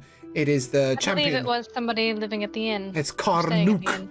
Karnuk, sorry. Yes, Karnuk. Karnuk, the dwarf, who's been most unhappy that he is pitifully less strong than he was. This may explain his otherworldly strength. You also find on him a ring, which wasn't mentioned as any of the stolen goods. Make an Arcana check for me. Probably not your strong point, but you'd assume you search the body. That's a 5. Wait, let's take a look at this. Sure, Can I have a will. look at it? Let's have Maverick and Kenna both roll Arcana, please. Between the two of you, one of you. And it's both of them. It's like, you take this. What the fuck? I've got a +4. I got a 9. I got a 9 too. Mine's only a +2. Can we add them Robust leans together and over. have 18? Robus leans over. Would you like some assistance with this? Please, Robus, you've been so helpful today. He takes a wand from his pocket and he casts Identify upon the item. This is a Ring of Health, and it sets your constitution to 19. Holy shit. Explains also his surprising toughness in comparison to his wife. Yes. Yeah, Dan knows me. I like to just hand out wands of Identify. You'll find one at some point. I can't be dealing with people not knowing what items they've just discovered. Well, here's a Ring of Health. You already have one. Yes, this wasn't on the list of stolen items that Mal Dranik mentioned to you. I'll just hold it up and just give it to the party. We can decide later. Very well. Are you headed into the house, you said? Yes, think I'll let's Kenneth check the house. I'm specifically looking for any sort of basement, cellar. As you enter the house, make tear a down that- perception check for me, please, Kenna. That effigy was burned to the ground by Kenna. I'm making a deception check? Perception Perception. check. Oh, okay. You can deceive the wall into telling you where the bodies are. 18. 18. You don't see anything, but you smell something foul coming from the bedroom. Oh dear. I go into the bedroom. There is definitely something that is clearly not good in here. In the room, you see a standard bed with bedspread, bed unmade, clothes on the floor, an armoire, a sort of large clothing chest, a chest of drawers, and a dresser with a sort of fine mirror on the back. Can I tell where the smell is coming from? It's fair to say the right-hand wall where you have the chest of drawers, the dresser, and the armoire. I will tentatively open up the armoire. Yes, it seems you've found the right one. 2 bodies fall towards you. Maggots are crawling within their body. These have been dead for weeks. But it is fair to say, even though dead for weeks, you would at least know, given the circumstance, that these are the general shape and size of Farmer McGee and his wife. They are definitely dead. Paul McGee. Well, that solves that mystery. Yes, We should let someone at the keep know when we head back. precisely. Check. Or maybe we should just bury him on his farm. Do we know if he had any siblings, anybody? You don't know him well. It's fair to say that his records will be at the keep.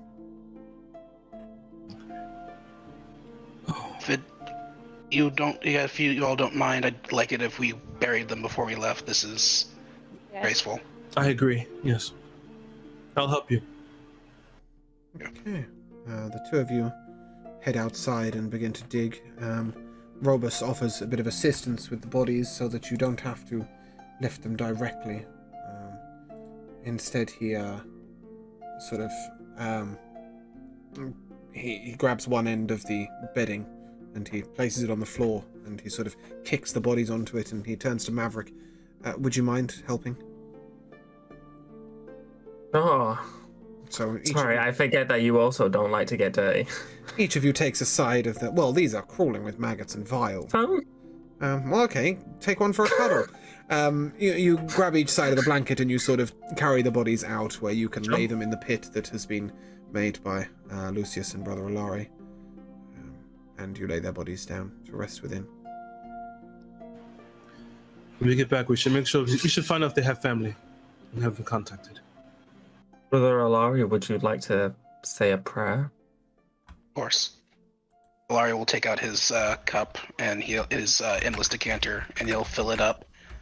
And then he'll sort of strike the edge with his tuning.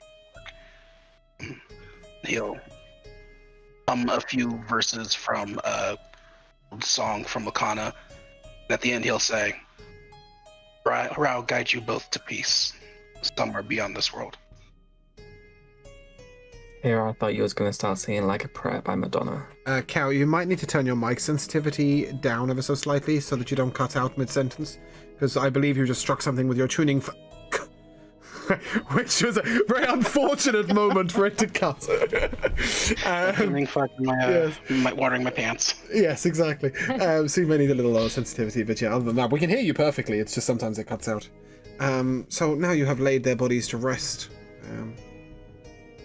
You sort of... the farm is in somewhat disarray, but you have burnt the effigy to the ground. It seems you have solved the mystery. Is there anything else in the house? Just the farmer's own wares.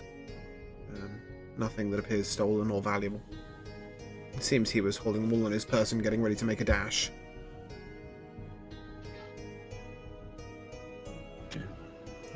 I guess we should probably get a rest and then on to the cave, huh? Is it too disrespectful to rest here? A bit of bad karma, maybe, but I mean, they're not going to be using the beds. I probably wouldn't sleep in the bed, but I'll definitely stay in the living room. A short rest, I'm assuming. Yeah. Yeah, it's fair to say that, you know, the most of the house is just in disarray, not necessarily stinking of dead people. So you should be able to take a short rest with no real problem. So we'll allow you to do that. It is now 11:30 in the morning, and you've got an hour and a half's hike to the goblins. As the party begins to... is there anything else you want to do at the farmer's house before you carry onwards? Nope. I'm just gonna use a hit dice. Okay. As the party traverses through the forest, we shall take a short break, and we'll return in 5 minutes. welcome back, one and all. We have a returning player, isn't that exciting? As the party were taking a short rest in the house of Farmer McGee, where they had previously vanquished enemies. I've got no idea where I'm putting Robus's face. Sure. Robus, go small, up here. Yes, he's now Rook's sidekick, apparently.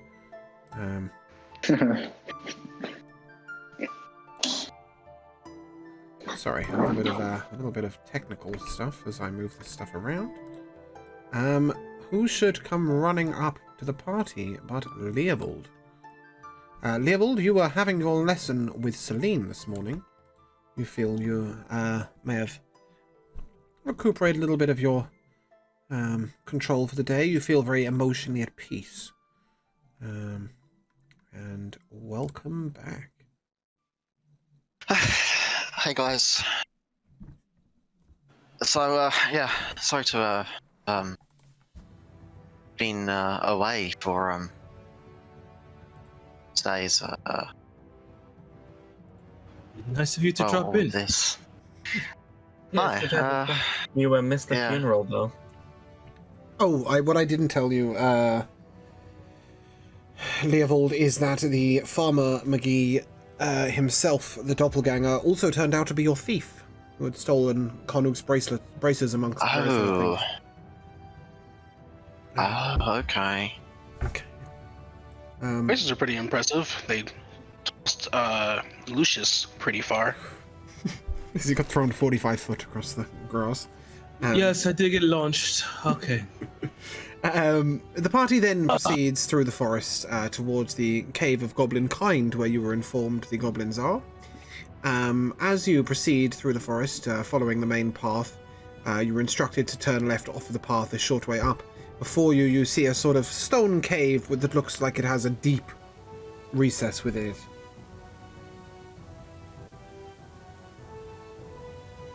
We would just walk in the front door. I don't think we should. Are you scared?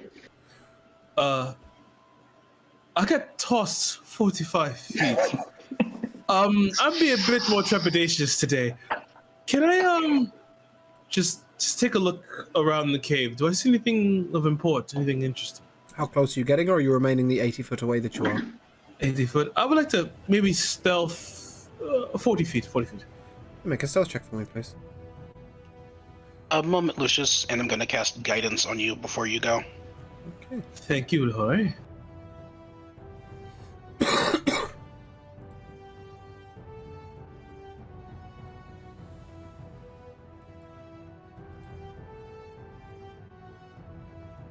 $11. Want that'll to do take that it. 1d4? That'll do it. You can get 40 feet away, and from outside you can see two goblins roasting some meat upon a spit. No other goblins appear near. But you can't see into the cave, of course. I have dark vision. Lets me see 60 feet. As you look into the So- cave, you see that it turns a corner fairly early, so what you can see right now is a wall. Got it. I'm going to. sneak up next to Lucius. Mm-hmm. Make a stealth check, please. 25. Yeah, that works. The grace of a bat. You just appear next to him. Oh, Kenna. I was I didn't hear you. It's the boots. Yeah, must be. Yeah, I only see two so far.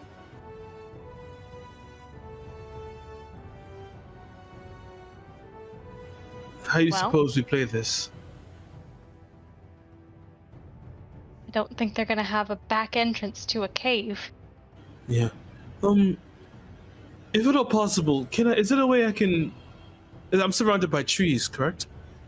You're in for now, you are, but the cave is not. There is a small clearing where the cave is. So I couldn't climb a tree and try and get a better view, vantage point into the cave. You would be able to see the same thing that Mr. Dark Vision over there can see, which is a cave that turns a corner fairly soon. But, you know, you can see the two goblins roasting. They appear to be chattering away to each other.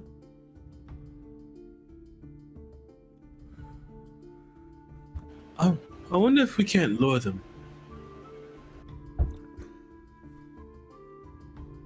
you have any ideas? I wonder, do you have a fan or something? Something to maybe to blow. I wonder if I can use this perfume vial, get them to smell it, maybe entice them over. That is a very interesting plan. However, I don't think it goes 40 feet. I was just hoping. I was kind of hoping for their keen sense of smell. Unfortunately, I don't have a fan. The goblin also has a passive perception of 4.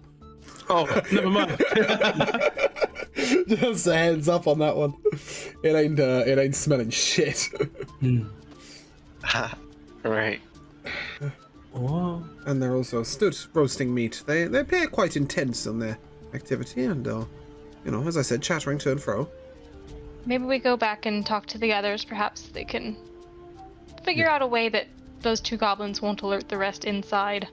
Yes. I guess we'll slink back to the rest of the party. Okay, you rejoin your party. And just relay. There's 2, they're eating, well, roasting. They seem pretty engrossed in the meat, but we're not sure how many in the cave, and I can't see anything inside. We could try to take them out quickly and silently. Possibly. I wanted to try to lure them maybe to us. Hopefully, you can take them out quietly. We could make some noise to attract their attention out here Speaking of Possibly. and ambush noise, them. you hear them yelling at each other, the 2 goblins. As you look over, you can see that a small fight has ensued between the 2 of them. They are hitting each other with... What were they fighting with about? With the meat on a stick, both of them are hitting each other with it. You can't hear enough or tell enough goblin language to... I'm an island goblin. I know. But even goblin. so, like it's muffled enough that you don't know exactly what they're saying. Oh know man, there are- what is the point of knowing goblin if you can't hear what they're arguing about? What the fuck? Well, they seem to be fighting each other. We could sneak past them. Shall we attempt? How close are they to the cave entrance? 8 foot. I think that'd be a little tough, but if they're distracted, we might be able to get close enough to get the drop on them. Yes. Let's do that. I'm going to go back to my position I took before, the 40 feet away. Perhaps before I go, maybe surround them, maybe a little. Okay. Roba speaks up. I'm not really the stealthy kind. I think I'll remain back. Understandable. There are some spells I have that I can cast from here. Does it look like an easy slope up above the cave, or is it like a cliff? No, it's a gentle slope up to the cave. I'm gonna stealth around to be on top of the hill above the cave. Oh, I see what you mean. Make an athletics check for me. Athletics? Really? That's a 5. Yeah, I mean, it's not sort of there's a gentle slope behind, but the cave itself is sort of, the entrance rises up from the ground. It is a sort of large rocky precipice. Climbing up it appears to be a little too scrabbly for you to do quietly. Okay, I'm not going to do that. You may instead be able if to it stand one looks side or that the way. other, but getting up it is going to be a bit much. Yeah, I'll stand to the side of it. Okay. Shall we position you?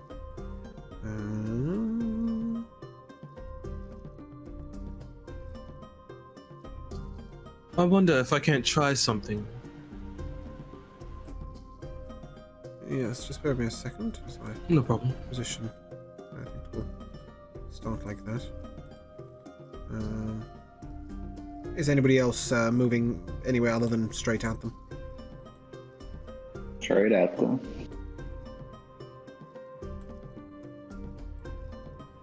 Lucius, you wanted to try something else? I wonder if I can't. They're fighting and they're engrossed, but I wonder if I can't take out my my mirror and reflect the sun to try and catch their attention toward the bushes. Make a performance check. Okay. I haven't got a clue what to use for that. All right, let me try. Yeah. 8. Oh God. I mean, they're very distracted and fighting each other. They don't appear particularly Yeah. intent on a glance of light in the middle of a sunny day. Oh well. Supposed that away. I'm not really sure what kind of check to use for a mirror light angling technique thing. Yes. I'm readying an arrow for when everybody seems. It's fair to say the Together majority of your and party ready. are, say, 30 foot away. That's about as close as you could get quietly. Or 30 feet away. Yeah. I'd say that Kenner has managed to get sort of 20 foot away. Shall we place our enemies? Let's not I'm going do to Okay.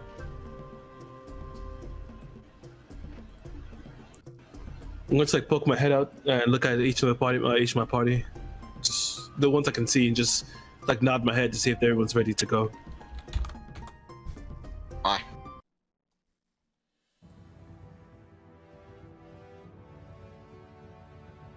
Should we have a 7 now?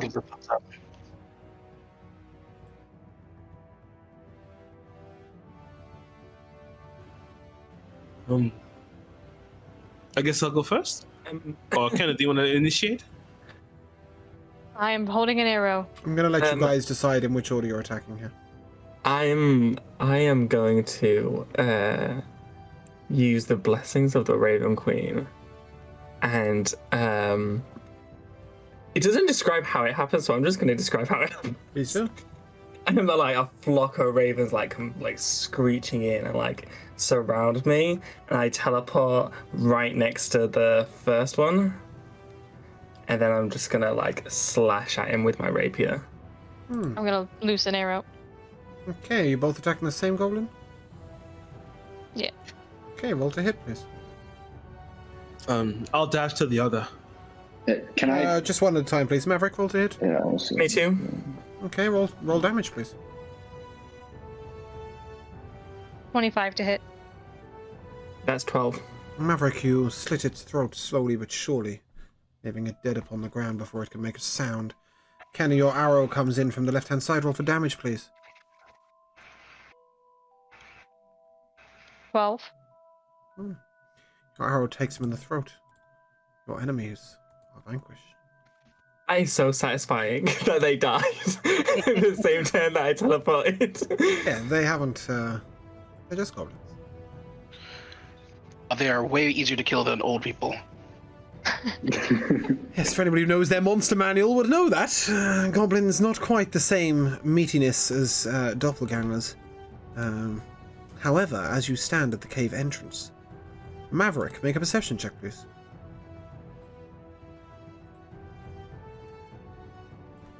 That's 19. You hear a goblin sort of yelling at two other goblins, going, "Where is Darroch gone? Where is Van? Go and find them! Go and find them!" Footsteps approach. Look out, guys. More of them are coming out. Should we hide the bodies? I think so. Yes. I quickly run up and not run up. I'm stood next to one. Scoop the body I'm up. gonna go pick up the other one. Make an And I athletics am, check like- for me, please. What check? An athletics check, both of you. That's a 7. It's 22. Okay, Rook, you managed to get there and back. As Maverick is returning to the party, 3 goblins come charging out. And they immediately see your party standing in front of them. And with no hesitation whatsoever, they attack! Roll initiative, please. Am I still behind them by the cave No. entrance? It's fair to say that, yeah, maybe, sure, why not? Why not? You haven't really moved, have you? I have not. So, yeah, you can be stood at the side, but you're within vision, I would say. Okay. So no stealthy, but still play. Okay. I did say 3 goblins, correct? Yes. Okay, fantastic. Kenny, your initiative, please. 10. Leovold. My initiative. He's still awake. Good. 12. Lucius.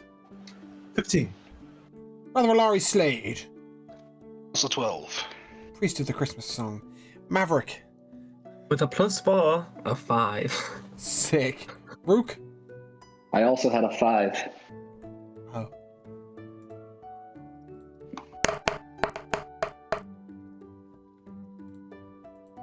Well, allow me to lead the charge. Oh no, Lucius. Sorry, Lucius. We come to you first. Is Robus still with us? Yes. Yeah, That is why I thought I was leading the charge. But alas, I have not. and they've seen me already, yes? They have seen you all. Yes, you are standing in front of them. The only problem is Robus is a long way back. He didn't make it to you guys in time. But he did say he could fire some spells from afar. Get him. Okay. It's no point in waiting. I'm going to run up to E1.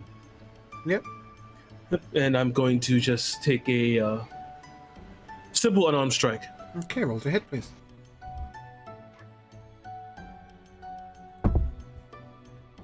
$23. That hits. 10 damage. First goblin, you thunder your fist into underneath of its chin, and you feel the crunch as your fist drives straight up into its brain. It falls back to the floor, dead. And for a bonus action, well, how far did it take me? Was that 40 feet to run up, or? No, maybe 6. Okay. It was only 8 Then feet I'll- to the cave entrance. Okay, then I'll move to the next one and flurry of blows that one. Of course, roll to hit, please. You mean your bonus action isn't wiping the brain goo off your hands? That hits. 12 damage. Your second time, as you've punched the first, you then reach out with a long kick to the second. You take it in the side of the jaw, knocking its head to the side, and its neck twists far too far for any goblin's head. And it falls on its face while its body is still facing you. Perfect. And the final, I'll use my the last hit, my second hit of my flurry of blows. That was a 23 to hit, and it was 10 damage. Decimating the group. You spin, having landed with your kick, and you land a full roundhouse kick on the third, crunching its nose into its face. You leave a footprint on its face as it dies. As you the noise you've created, however, causes a little bit of kerfuffle. And 2 more goblins come forth, looking slightly armored and a little bit more angry, and sort of the bosses of the little goblin crew. Oh. And Lucius, Well. I believe that concludes your turn. I believe so. I've moved my full movement, yes? Yes. Okay. At this point, sort of some pellets of magic come over your shoulder, dealing 7 damage to the first of the goblins on the left, but he does not fall. He merely shrugs and looks angrily at you. I'm not sure where these came from, but as to be revealed, I'm really sorry, but you're going to be a bee today, Mr. Robus. He comes up to sort of 15 foot behind you all. And that leads us to Brother Alari Slade. Alright. Alari's going to call out to Lucius and Rook and say, alright guys, you guys are watching out for each other today. And he will cast his emboldening bond on the 2 of them. So long as you guys remain within 30 feet of each other for the next 10 minutes. You can roll a d4 and add it to any attack, ability check, or saving throw you need to. It's pretty cool, Sweet. actually. Spells go. Cool. Anything else coming from you, Brother Alari? No, I think I like where I am. Okay. That brings us to Leovold. Okay. How many remaining goblins can I see? 2 in front of you. Just 2. Yes. Armored, a little tougher looking. Okay, I'm going to. I totally forgot to reset my spell slots after last session. I'm just going to do that real quickly. It's fine, and unlike the party, you have everything available to yourself. Okay. I shall. I have to make a d20 roll on this one. So post session, we're going to say not the most, well, at peace, but not the most, like, with it. Mm-hmm. So what we're going to say, 3 or 4? 3. Righto. So we're going for a magic missile, which is a first level spell. So the damage rolls would be 3, a 4, and a 5, all into like as many into one goblin as possible. Say 2 into one and 1 into the other, 3 and 4 into the first, 5 into the second. Okay. And time First for two the bolts strike the goblin on the right and either side of his chest, and he appears fairly pissed that these random balls of magic keep flying at him. The second one looks mildly amused. And the d20. Okay, that passes. Okay, does that conclude your turn? That appears so, yes. Kenna, you haven't been spotted. Roll to attack with advantage if you wish. Okay, I am attacking the one who's been hit more. Okay, that's E2. I'm going to cast Hunter's Mark on it. Yep. 2 13s, that's 19 to hit. That hits.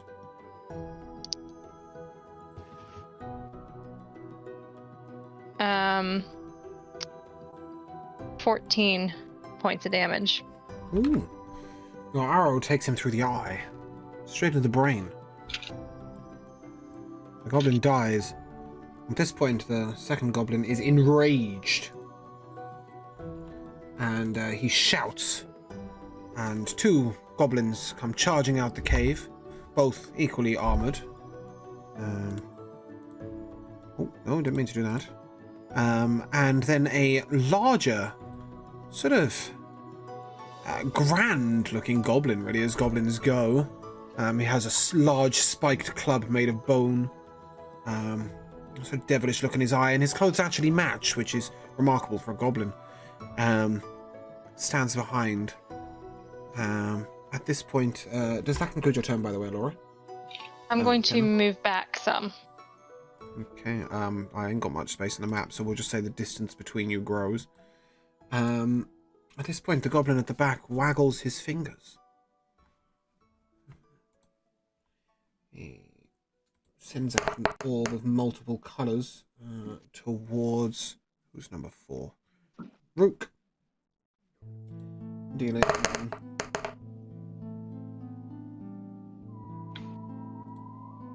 9 points of acid damage. It appears this goblin is something of a mage. Oh. Oh.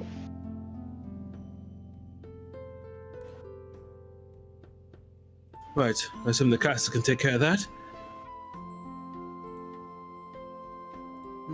That leads us to Maverick. Okay. I am gonna I'm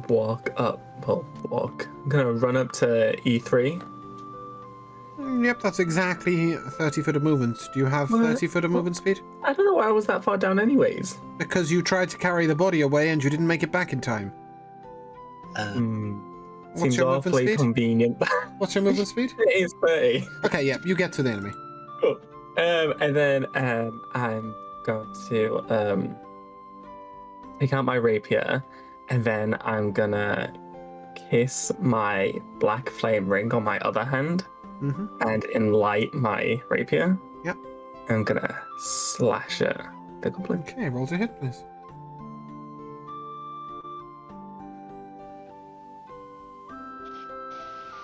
$14.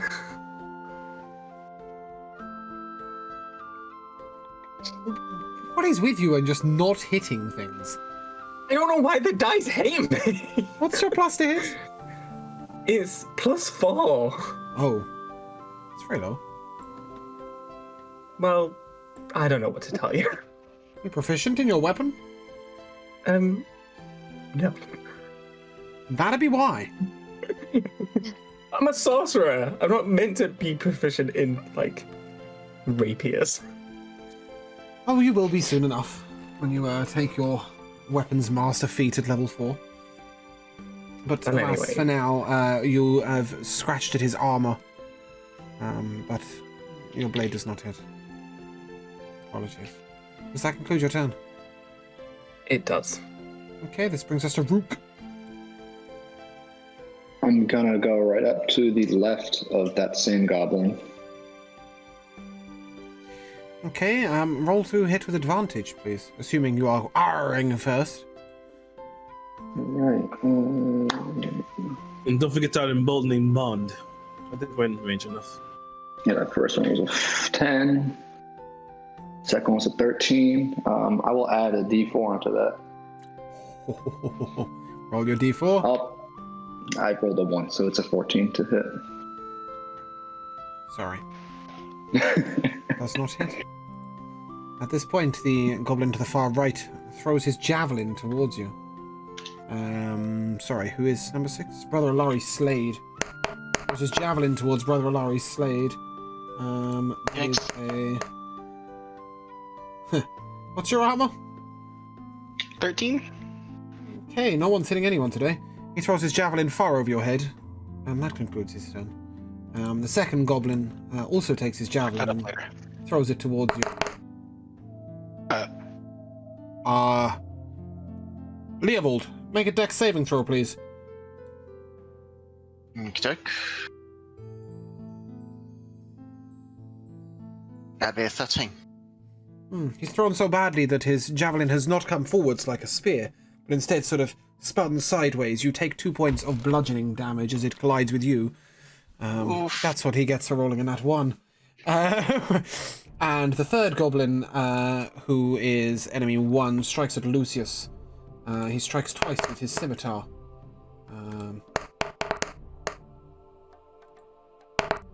The first attack slashes slightly wide of you, your dexterous ways, but the second one, his slash back comes through, and it takes you in the side of the arm, dealing 3 slashing damage. Did he cut my cloak? No. Okay. Somehow, wonderfully. He's cut your tunic underneath, but not the cloak. Beast. Well, it's fair to say you've been enraged by this. It is your turn. Hit him back.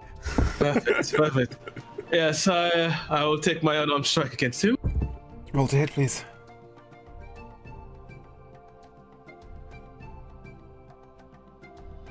$19. Yes. You punch out straight at his jaw in fury. 12, and I'm going to spend a key point for flurry of blows. Okay. He stands before you, bloodied but not down. Roll to hit. Jesus. Yeah, that hits. 12. Another 12 damage as I strike into his solar plexus. In your fury at his damaging of your garments, your first fist hit him in the chin. The second one has just gone straight through his throat. Yes. Kapow. Flurry of blows, you can't use the second attack to hit a second person, can you? Or can you? I don't know. I guess that'd be your call, really. Yeah, sure. Smack a bitch. Well, I'll go for enemy 2, the one that threw the javelin at Leovold. Well, Accidentally. at Slade, it hit Leovold. I roll to hit, please.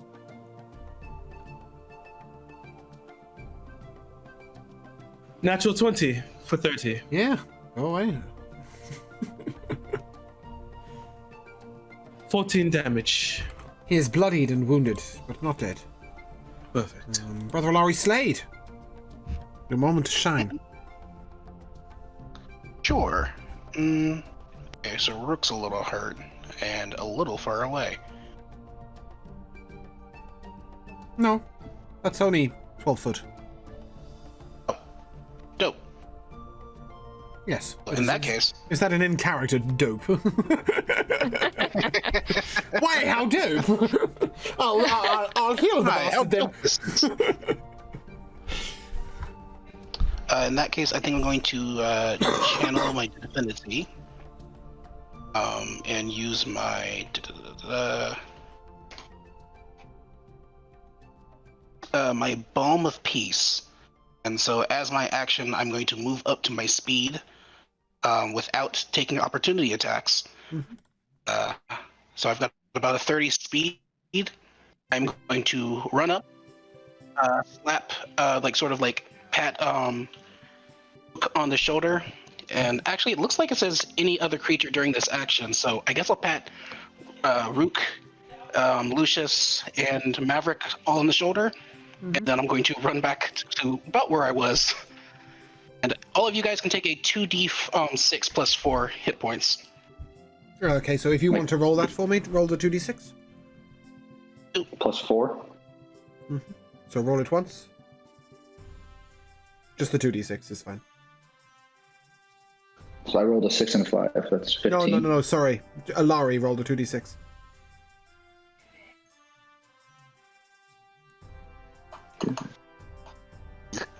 Well, that was a 3 on that, so it's going to be 7 for everybody. Lucius, 7. Next one, please. Is this not shared out? This is just individual. It's not shared? Okay. Marvelous. No, that one yeah, is... So that's a 7, and then we move on to Maverick. That one's a 9 plus 4, so 13. 13 to Maverick. And finally you reach Rook. Okay, brother.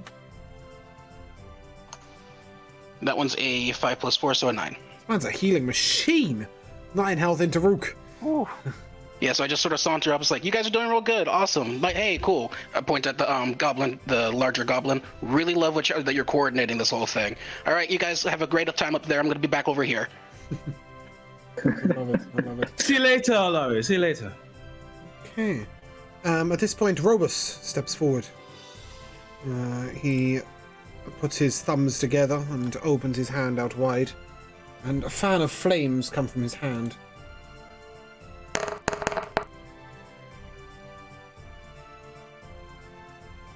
Three dex saving throws I need to make, sorry.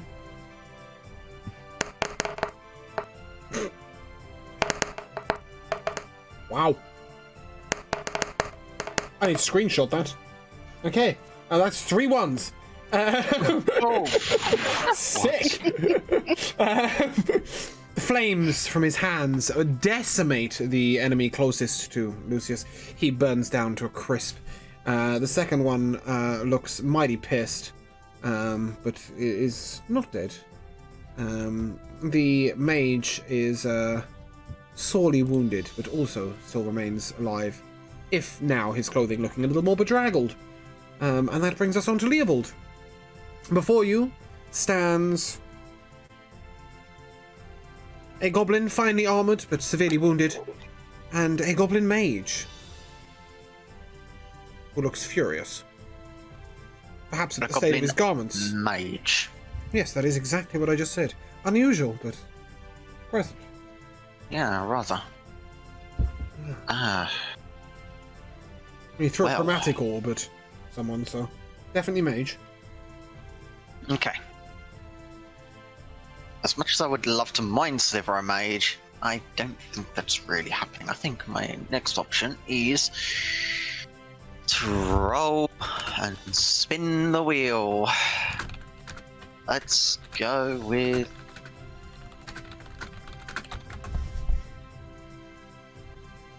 I shall throw a Chaos Bolt at the mage. Sick. Roll to hit. That'd be a 19. Can you roll less than a 2 for damage? Can I roll less than a 2? Yeah. No. Okay, describe its demise.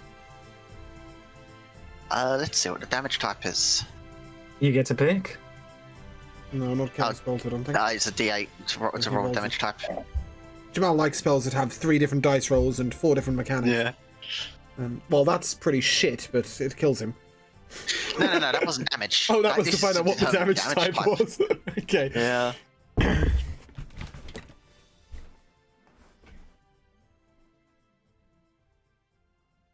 Oh no, it's 2d8 plus 1d6 damage. Excuse me, Choose one of did the D8s. goblin die of boredom? Yeah, sorry, I'm Come being on. dumb. Click at it. Describe his death. He's dead. How did you kill him? Yeah, his brain is overloaded with so much psychic power, his brain just melts out his nose. Lovely. That's a very dead goblin. And let's see, does things backfire? No, things do not backfire. Okay. Kenna, before you stands one very wounded goblin. Kind of look at it in pity and then just move my hunter's mark to him. Beautiful. You even going to attack him, or are you just going to watch him struggle? I'm going to shoot him. Okay, roll to hit, please. That's 21 to hit. Yeah, that's hitting.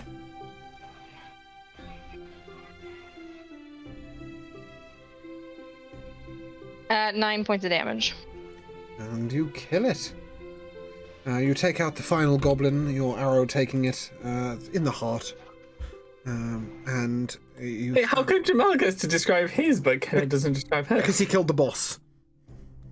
Boo, That's how that works. Yeah. Well, otherwise we'd have endless demise describing. Can you imagine? I mean, Lucius had killed 3 things in one turn. We would have been there for a week. So, you stand upon the battlefield victorious. In front of you is a cave that is deathly silent. And around your feet are the bodies of various goblins. I'm going to look at Maverick and tap him in the back and say, "We did great." We did. I expected more goblins. So did I. You So didn't these expect are a all goblin of our mage, goblins, though. really?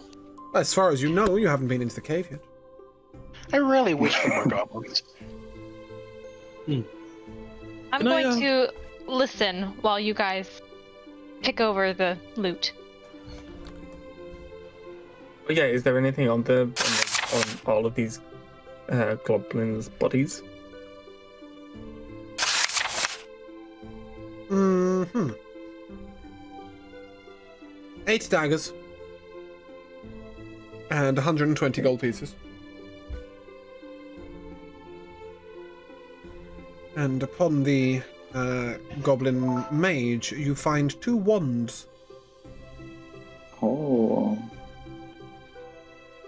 Okay, so everyone gets 20 gold each.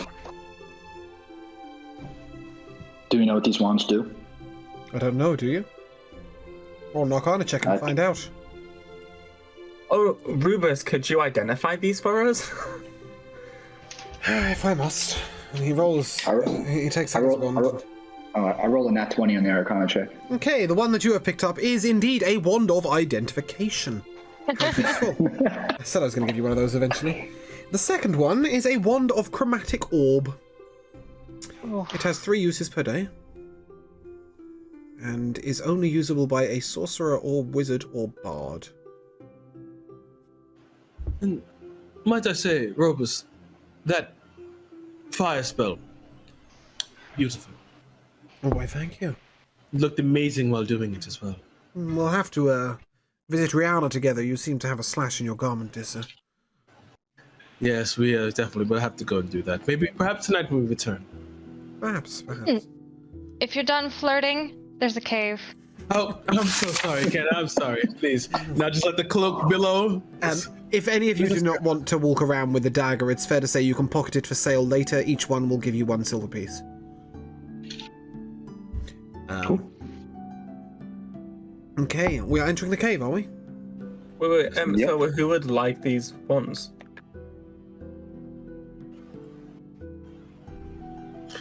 Well, the one, the chromatic orb, was only for sorcerer and bard. Yeah, it's fair to say both of them.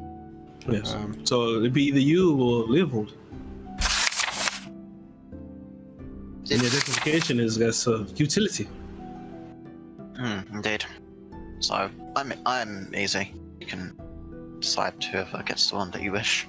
I'm going to, I guess I'll head towards the cave and peek inside.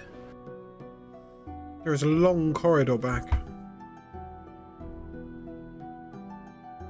At least 35 foot.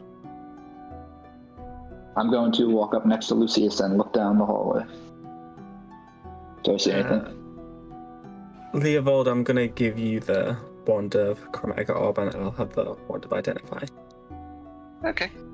As you look down the corridor, you see it branches out at the end into a large open space. But what is in that space, you're not sure. Can I sneak up to just the corner and use my mirror to peek around? Is it too dark to see? Or... It's not a corner, it just opens into a cavern. It is dark and 35 foot away, but you can sneak. Make a stealth check, please. I'd also like to go into the cave now. Okay. 22. Ooh. Is it fair to say we're all stealthing in? Apart from Robus, who doesn't believe his stealthy abilities are worthwhile. Yes, just everybody roll a stealth check for me, and let me know if anybody gets below an 8.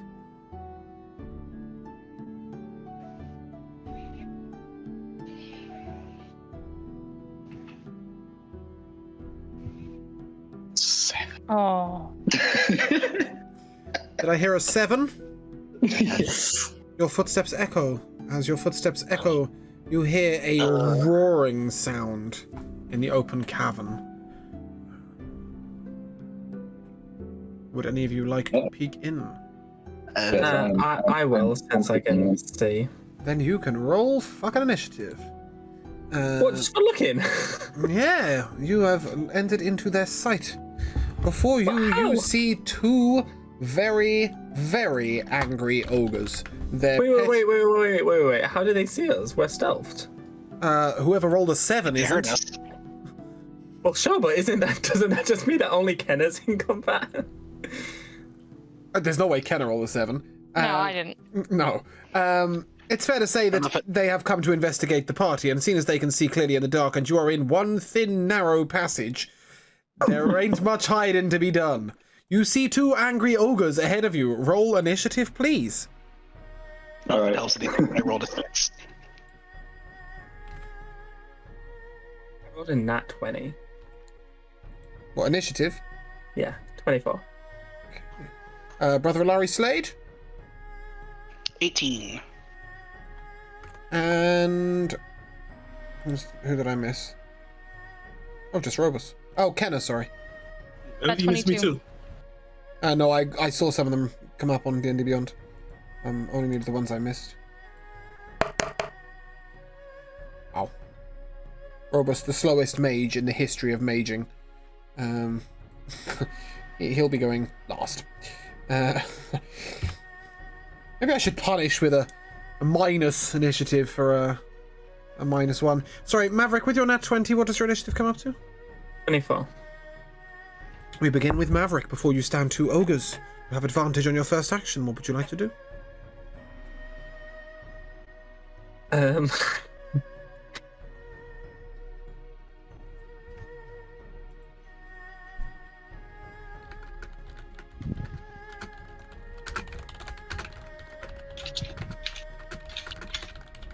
How far away are they from us? 15 foot. Oh, okay, cool. Then I, with my left hand, I like hold like the hilt of my rapier, Yes. and then with my right hand, I point towards one of the ogres. Take one. Yep. And I cast Toll of the Dead on them. Okay. That's a wisdom saving throw. Is that a single target? It is, yeah. Okay. That's an 8. Cool. So they hear like the bells of death around them. And it does 1 fucking damage. That is possible? Are you sure that's possible? Yeah, it's a 1d8 and I rolled a fucking 1.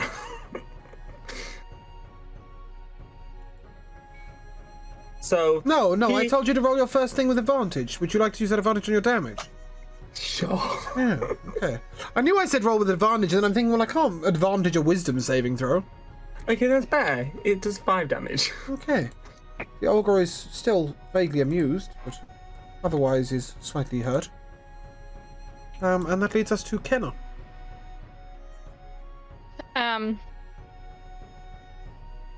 How wide is the corridor that we're currently in? 4 Does it look foot. like they could fit in? No. Okay, I will stay back about 5 feet from the opening and shoot an arrow at the same one who was told. Okay. Roll to hit, please. 12. That hits. Does. Even Marek would manage to hit these things. 8 damage. Okay. Your arrow takes it in the thigh. It appears vaguely unimpressed. And it hurls a javelin down the corridor. Now, Maverick has stepped into the room. It's fair to say who was leading the charge. I was looking at them. Let me roll a d6. Who's number 3? Leopold! Yes. Does a 10 hit you?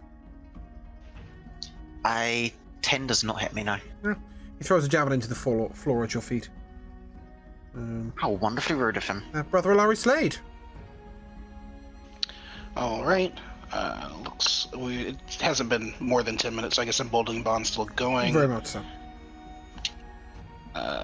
In that case, let's do one of those damage spells. Let's try one of those. I'm going to cast a Guiding Bolt on the closest ogre. Yep, that is the one that the others have hit.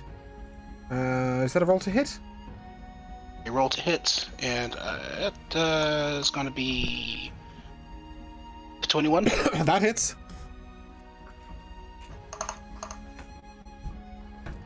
It's going to take 15 damage. Oh, the cleric does deeps. Oh, yes. Finally, the ogre appears actually phased and is wounded. Anything? You got anything else in your pack, Brother Larry, or does that conclude your turn? That's me spent for the day, guys. Okay, Lucius, you're up. Okay. You have one ogre standing in front of the other, nearly like a little bit. So, unless you're entering the chamber, you can only really target one. Okay. But what you're going to do from range, I have no idea. I'll keep it like that. Also, I forgot. Sorry. The next attack that anybody makes against that target has advantage. Yes. Okay. And I'm going to strike that one. Yep. I'm going to move up and strike it. Okay, roll to hit, please, with advantage.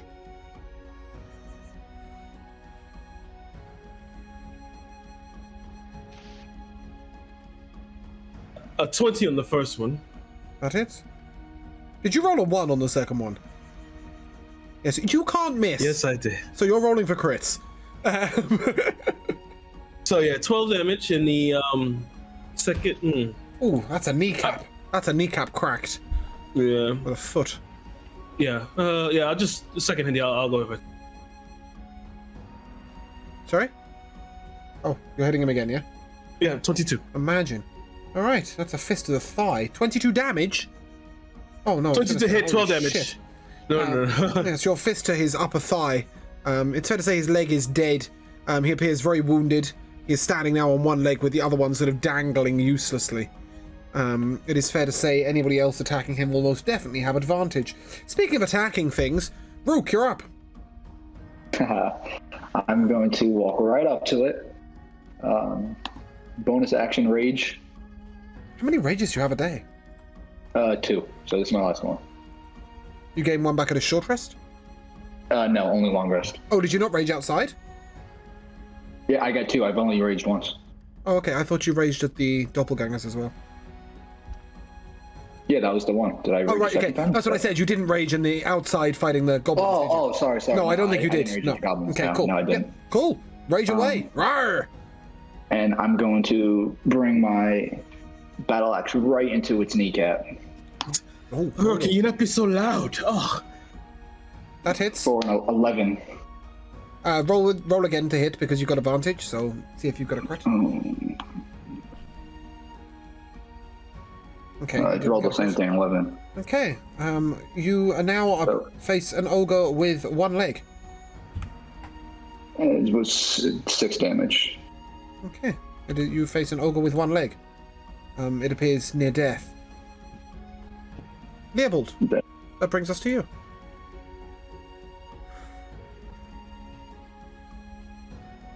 Sorry, was that me? Yeah, that's you. You're Leopold, Right, okay. I believe. Unless you Yeah, sorry, I changed didn't your catch name Leopold.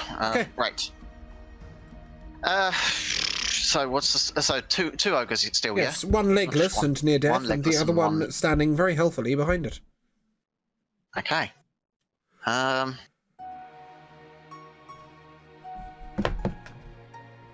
Okay, so the very healthy looking ogre. Are you stepping into Shall- the room? Otherwise, you would not be able to target the one behind it. Yeah, I'll step into the room as far in as I can into one side. Okay. And another spell shall be cast. This time, going for id insinuation on the healthy looking ogre. Okay. Going to need to make a wisdom saving throw on that ogre, DC 14. That is a 6. Target is incapacitated. At the end of each of its turns, it takes 1d12 psychic damage and can make another wisdom saving throw. Okay. Does it make the saving throw to try and be incapacitated? Yes, Does that conclude your turn? yes, that concludes The my ogre turn. makes a wisdom saving throw.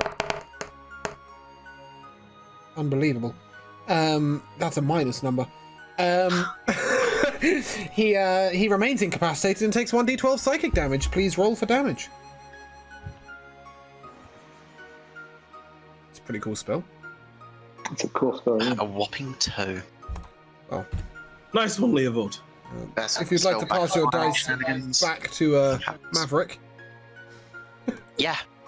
and that leads us to Robus. Robus isn't quite spent yet.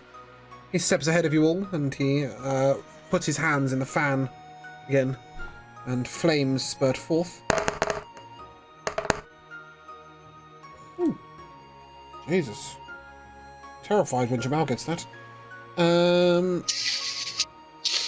That is a...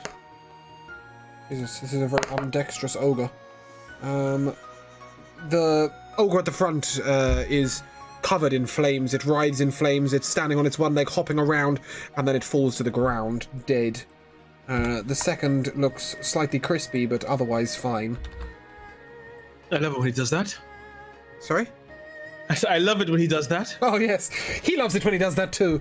And that returns us to Maverick. Sorry. Before you stands one goblin of... Goblin. One That'd ogre be of novel. somewhat okay demeanour. It seems not too hurt. Okay, cool. I extend my arm and hand and cast Chaos Bolt. Roll for damage. Roll to hit.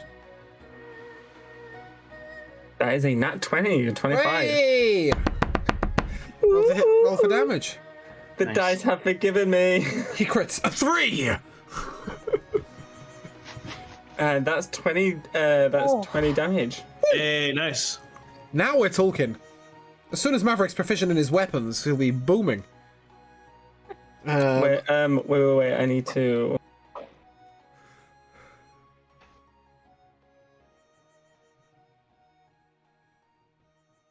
And that's cold damage.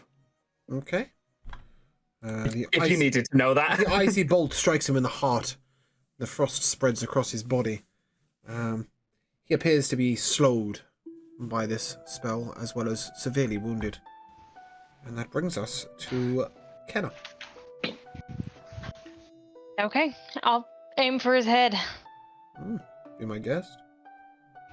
17 to hit. That hits. 8 points of damage. Your arrow strikes him in the ear. It's a bit of damage, but he's not quite done with yet. And that leads us to Brother Alari Slade, Priest of the Christmas Music. Take it away, sir. Alrighty. In that case, Are we finally going to get to see the spear in action that you spent on your spells? a chance in hell, I still have cantrips. Brother Alari, I'm not going anywhere near a fucking enemy, Priest of Christmas Music. That's gonna be another Sacred Flame, so it's a DC 14 Dex save. It's my highly dexterous ogres. That's 12. Alrighty, and that's going to be 7 points of damage. Okay. Your pillar of light appears upon it. It retaliates in fury, throwing a second javelin down the corridor.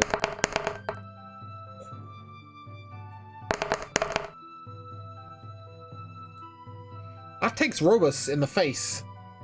Oof. Yes. He takes 16 points of damage. Robus turns to you guys, help! And that leads to Lucius. I'm going to walk right up.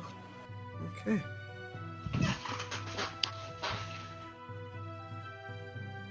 Describe his demise. Seeing as Robus has been struck by the javelin, I'll become enraged and walk up to him. As I stare at him. You shouldn't have done that. And I'm going to drive my hand into his heart and squeeze it until it stops and the blood runs over my arm. Beautiful. He falls to the ground dead. At this point, you hear a sort of sputtering of breath behind you. Robus lies upon the floor with a javelin deep inside his ribs. Please, He needs. Alari, please. Oh my goodness. For record, his HP is 0. Oh.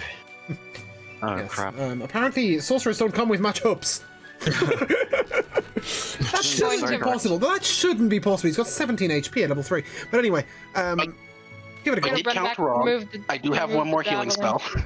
Oh, please. Does it restore him from dead? Well, I'll cast Cure Wounds on Robus. Guys, does that do anything if he's at 0 HP? Well, If he's unconscious, Yes. it depends on whether he's unconscious Oh, yeah, or yeah, yeah. dead. Yeah. Yeah, okay. That's fine. He didn't fail a bunch of death saves, did he? No. He hasn't rolled any death saves yet. Yeah, I'm just gonna heal him then. yes, please. He's an Algarian. He cannot die in our stead. It's gonna be 10 HP. I'm just gonna pour my cup into his mouth. He looks up at you and he goes, "Don't suppose you could pull this out?" And he points to this javelin that is literally through his side. Yeah, as Alari is healing him, I'm going to slowly pull the javelin out and just put it to the side. He looks at you and he goes, "You couldn't have pushed it?" As you pull the blade back through him. Sorry. Gruesome. You're getting the cure from wounds. his side, but the Brother Alari's magic slowly knits the wound together. As you look around the room, you see a grove of purple mushrooms. And standing in the middle is a large war chest. I'd like to loot the ogres, see if they've had anything on them. The ogres carry only... Well, they no longer carry the javelins. They've cast them down the corridor. They carry one large club each. It is fair to say this club is not usable by a normal-sized human, but may sell for a silver piece each. I want to examine the chest to see if there's any traps. Okay, make a dexterity check for me, please. No, sorry, you want to examine it. Make an investigation check for me, please. Although the first response kind of gives it away. Or the one before, 11. 11. This chest is not trapped, but appears to be locked. Anybody got a key or, lockpicks? Ah, yes. You know, we came across this problem last time, didn't we? no, we have something now. It's called a crowbar. I Oh. like it. Yeah, crack that baby open. We do have a cobra. There's a small nip in the chest where you may be able to wedge the crowbar. I will take the crowbar and try and do that. Okay. Did somebody help him? I'll assist. No, at least hold the chest down so the crowbar gets better purchase. Okay, in that case, Leovold, roll a constitution check for me, please. And as they do Check or that, save? I'm gonna Check. Gotcha. Sorry, Maverick, one at a time. 11. as they do that, I'm gonna collect the mushrooms that we came to Okay. get. Right? You gather 20 mushrooms and place them in a pouch. It was Lucius and Alari with the crowbar, is that correct? Uh, I was. Oh, sorry, Lucius and Rook, make a strength check for me, please. Just a regular strength. Yep. that's a 12 on my part. 14. You lever the chest, but instead of opening him from the front like you'd expect, the crowbar crunches down through the wood. Gold spills out onto the floor. And amongst this gold is a strange dagger and a hand axe, an interesting looking mace of what looks to be ebony and black metal, and a golden chain. As you pick up the gold piece by piece from the floor, you discover there is 350 gold pieces. You find a ruby, a diamond. The gold necklace appears to be of no magical import, but it is gold, solid gold, and will sell well. The dagger and the mace appear to have on them some form of enchantment, as does a very strange-looking club, which is smaller than your index finger, Lucius, but perfectly formed.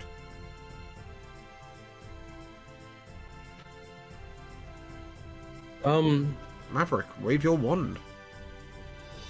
I will wave my wand of identify on said items. Okay.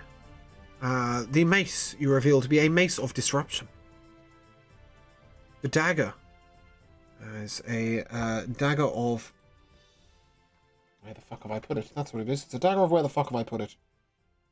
Let me reopen the page that I've closed, that's why.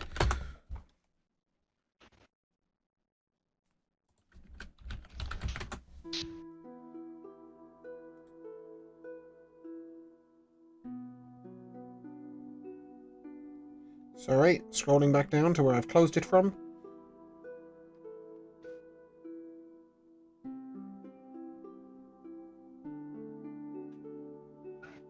This is a dagger of piercing.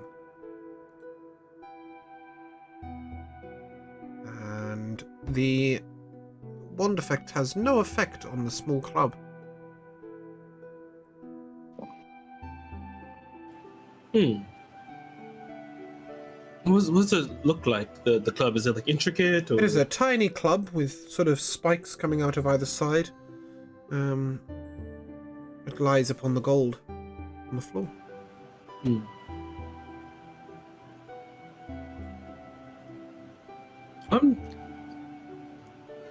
Should be okay, but I'm gonna take a ball bearing and throw it at it. Nothing happens. I'm going to pick it up. Make a strength saving throw for me, please.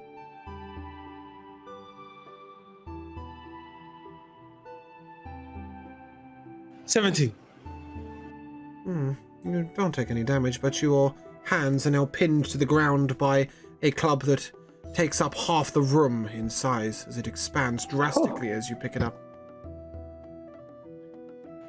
Well, okay. Are you okay over there, Lucius? Yeah, I'm gonna put it down. I'm fine. This is a strange thing. I don't think we could take this with us.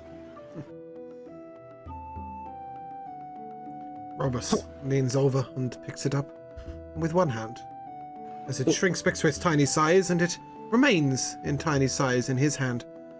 And he says, "It would seem that there is an enchantment upon this. Perhaps you need to be a little more magically attuned." Possibly. No. But as he goes to put it in his pocket, he cannot dispose of it. Oh shit. This item's cursed. Oh no. Dun dun dun. No. Robinson, are you okay? It's just on your... It doesn't hurt, I just can't get rid of the damn thing. I try and put it away and it convinces me otherwise. It convinces you? He can't put it down. What do you Perhaps mean we it should convinces you? As I go to go put it back to the away, keep. my mind tells me that I don't want to do this anymore. Oh, shit. This could be a bit of a problem. Will it? Yes. If you Why? can't put it down, how would he eat? Well, it weighs very little. Perhaps we should visit somebody of some magical wheel. Perhaps Danietta in town Yeah. might be able to help. Yes. Why are we a we? Robus helped us out, so we're going to help Robus. Yes, he helped all of us out. Also nearly We must died. help Robus. Yes, and he almost died on account of us. It was really unexpected. I must check how that HP worked afterwards. I don't understand how he's level 3 with 17 HP. But anyway, it does so many damage, and I switched to his page, put in the damage, and I was like, I just killed the bastard. So as you collect your finally earned 350 gold, your dagger of piercing, your mace of disruption, and a strange club that is attached to Robus's hand, you make your way out of the cave, I believe, unless anybody wants to stick around, have another look for anything. Yes, let's just make one more peer around. Take another look around. Make a perception check for me, please, Lucius and... Is that Laurie? Or Matt? Listen, I'll take it. That's an 8. I'm too worried about Robus. That's a 10, not much better. Okay, I mean, you'd have to be blind to miss this. Upon the wall hangs a goblin pinned to the wall with a nail through its forehead. This would usually be fairly unremarkable in a cave of ogres and goblins, but this one appears to have pants of the purest gold. Kenna, is this your handiwork? I wish. Perhaps nobody should touch that. That wand you have. Maybe you should check and see if there's anything magical about those briefs. Yes. Can you identify the pants, Maverick? Yeah, I wave my wand of identify on said pants. They are pants of long striding. They will fit to any wearer, and they will grant you long strider once a day. It occurs to me that that thing does not tell us whether or not things are cursed, and now I don't trust anything. No, the one failed on the... Oh, yeah. Ah, okay. It would identify a cursed item if it identified the item. Well, in that case, I'm just going, and then Olari is going to whoop them right off of the goblin. You slowly and delicately undress the goblin upon the wall. Ooh, Laurie, yes, perfect. He is, thank goodness, wearing undergarments. They resume a slightly more normal size, not goblin size. And yes, they are currently in your possession. What does that do, Up Long Strider? with everything else. Long Strider, I believe, gives you 30 extra movement speed or double your movement speed. I'm not sure which. Jesus Christ. So once per day, you may gain 10 feet of... sorry, it's at level 2, so it's 20 feet of movement speed. And these seem to be usable by anybody. They are also of the most shining, purest gold colour. Garish. Were we supposed to grab a certain amount of the purple mushrooms, or just grab some? That's fine. Maverick gained 20 in a pouch. I think that'll do. That's fine. All right. We're splitting up the gold. It's 58.3, so 59 or 58. Just take 60 each. Just take 60 each. Sorry, I did mean to say 360 anyway, so makes life easier. And as you make your way back through the wilderness, nothing bothers you. You come across two guards people outside of Farm McGee's house, peering around inside.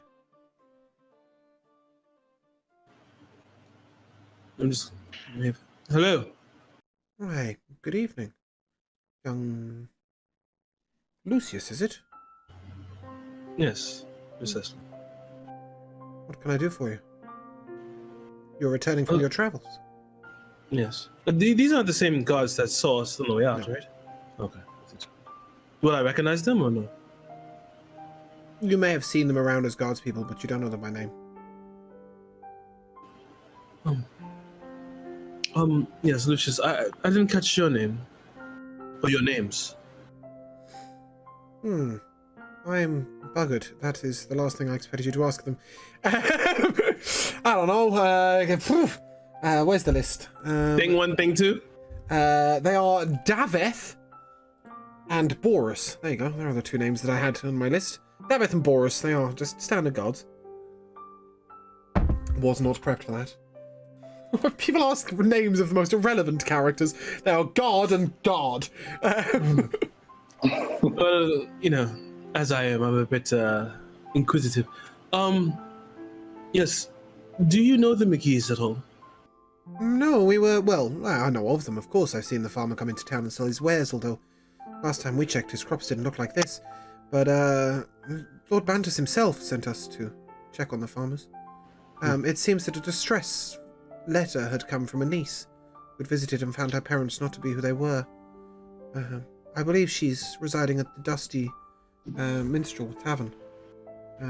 She posted a bounty for any information on them. We're not here to fulfill the bounty, merely to do our job as the guard. Why? Have you any knowledge of them? I'm sorry to say. And I'll point to the mound of dirt. Oh no. They're dead. Well, I'm assuming this is the work of doppelgangers. We found their corpses upon the ground. Did yourselves fight them? Indeed. We did, yes. A most remarkable victory.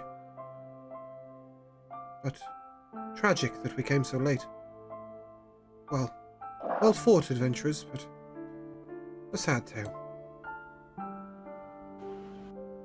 Yes. I guess we can go and tell the niece. Let her know. At this point, it is 9:30 in the evening. It is perhaps a unusual time to call upon her. Maybe the morning will do. But she should be there in the daytime. She's been quite distressed of late. We wish to speak to her tomorrow. Sure. And as you return to your inn to take quarter for the night, it's fair to say that Robus will be sleeping with a club in hand tonight, exhausted as he is.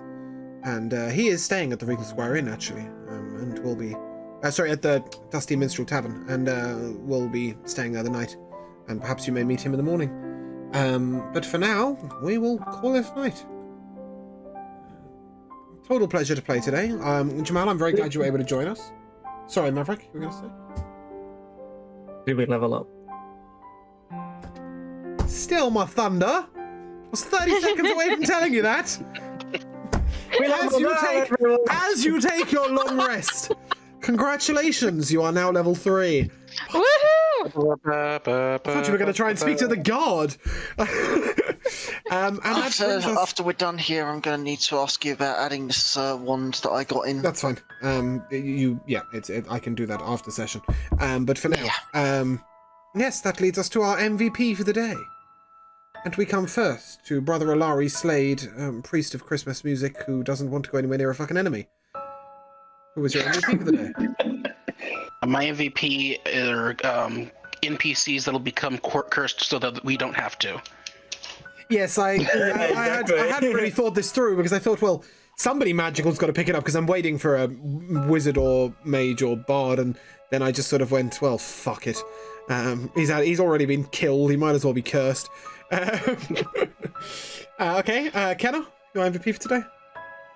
I'd have to say it was the 3 goblins who bravely got obliterated in one round. Yes, I like that from our Master Monk, Lucius. You'll Rook, get there. who was your MVP for the day? For me? No, Rook. I would say the first 2 goblins that were fighting, distracting each other, and then we went in and killed them without them even doing anything. The teleport throat slit from Maverick was pretty sick. Yeah. Robus, who was your MVP for the day? I'm cursed with a club. Never mind him. Leovold, who's your MVP for the day? I was reading the names one by one, and I read Robus, and then I suddenly went, I've just asked myself. Okay, Leovold, who was your MVP for the day? As much as the whole you're already dead shadow step thing behind someone was good, I think it's got to be the Heartstopper grab. That was a bit out there, a bit wild. Yeah, I liked that. Maverick, your MVP for the day? Either my throat slaying or my nat 20. That was pretty nice. That's the first. Is that your first nat 20 in session? Yeah. I think it is, right? You've only and then nat 20 before then for the initiative. It's your first non-initiative nat 20 in what, 12 sessions of D&D? Forever. Yeah. I've never Congratulations. Lucius, I don't need to ask who your MVP is because your clothes are no longer able to get dirtied. Yes. Did anything beat that for you? No. I mean, other than when I avenged him in Sweet. crushing that ogre's heart. But truthfully, The drip will never get dirty. Yes. My personal MVP for the day, for once, was actually one of you guys. Brother Alari Slade, priest of Christmas music, healer of 10,000 million wounds. You have literally created the ultimate heal bot, and it's very reassuring as a DM to know that you can smash a bitch and know that by next turn you can smash a bitch again. So I think it's fantastic, and I love the way that you have brought a spear along for this whole journey, and it's never going to see any action. I think you might as well just carry the crowbar instead. Also, I would like to offer you guys at this moment, when you visited Olgan's store, it is fair to say amongst your crowbars, you were also able to purchase some thieves' tools. Please, whoever is most dexterous. I imagine that's probably Kenna or Maverick. +4 at 19. Yeah, I have +4 at 19. I'm a +4 at 19 also. Maverick, you're a shady little prick. From now on, you're going to be attempting to open locks, okay?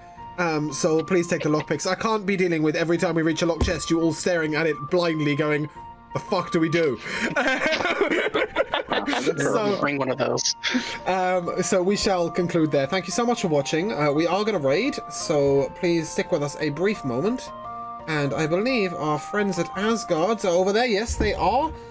Speaking of Asgard, we are interviewing Bran, the DM for Asgard's D&D Adventures, on Friday at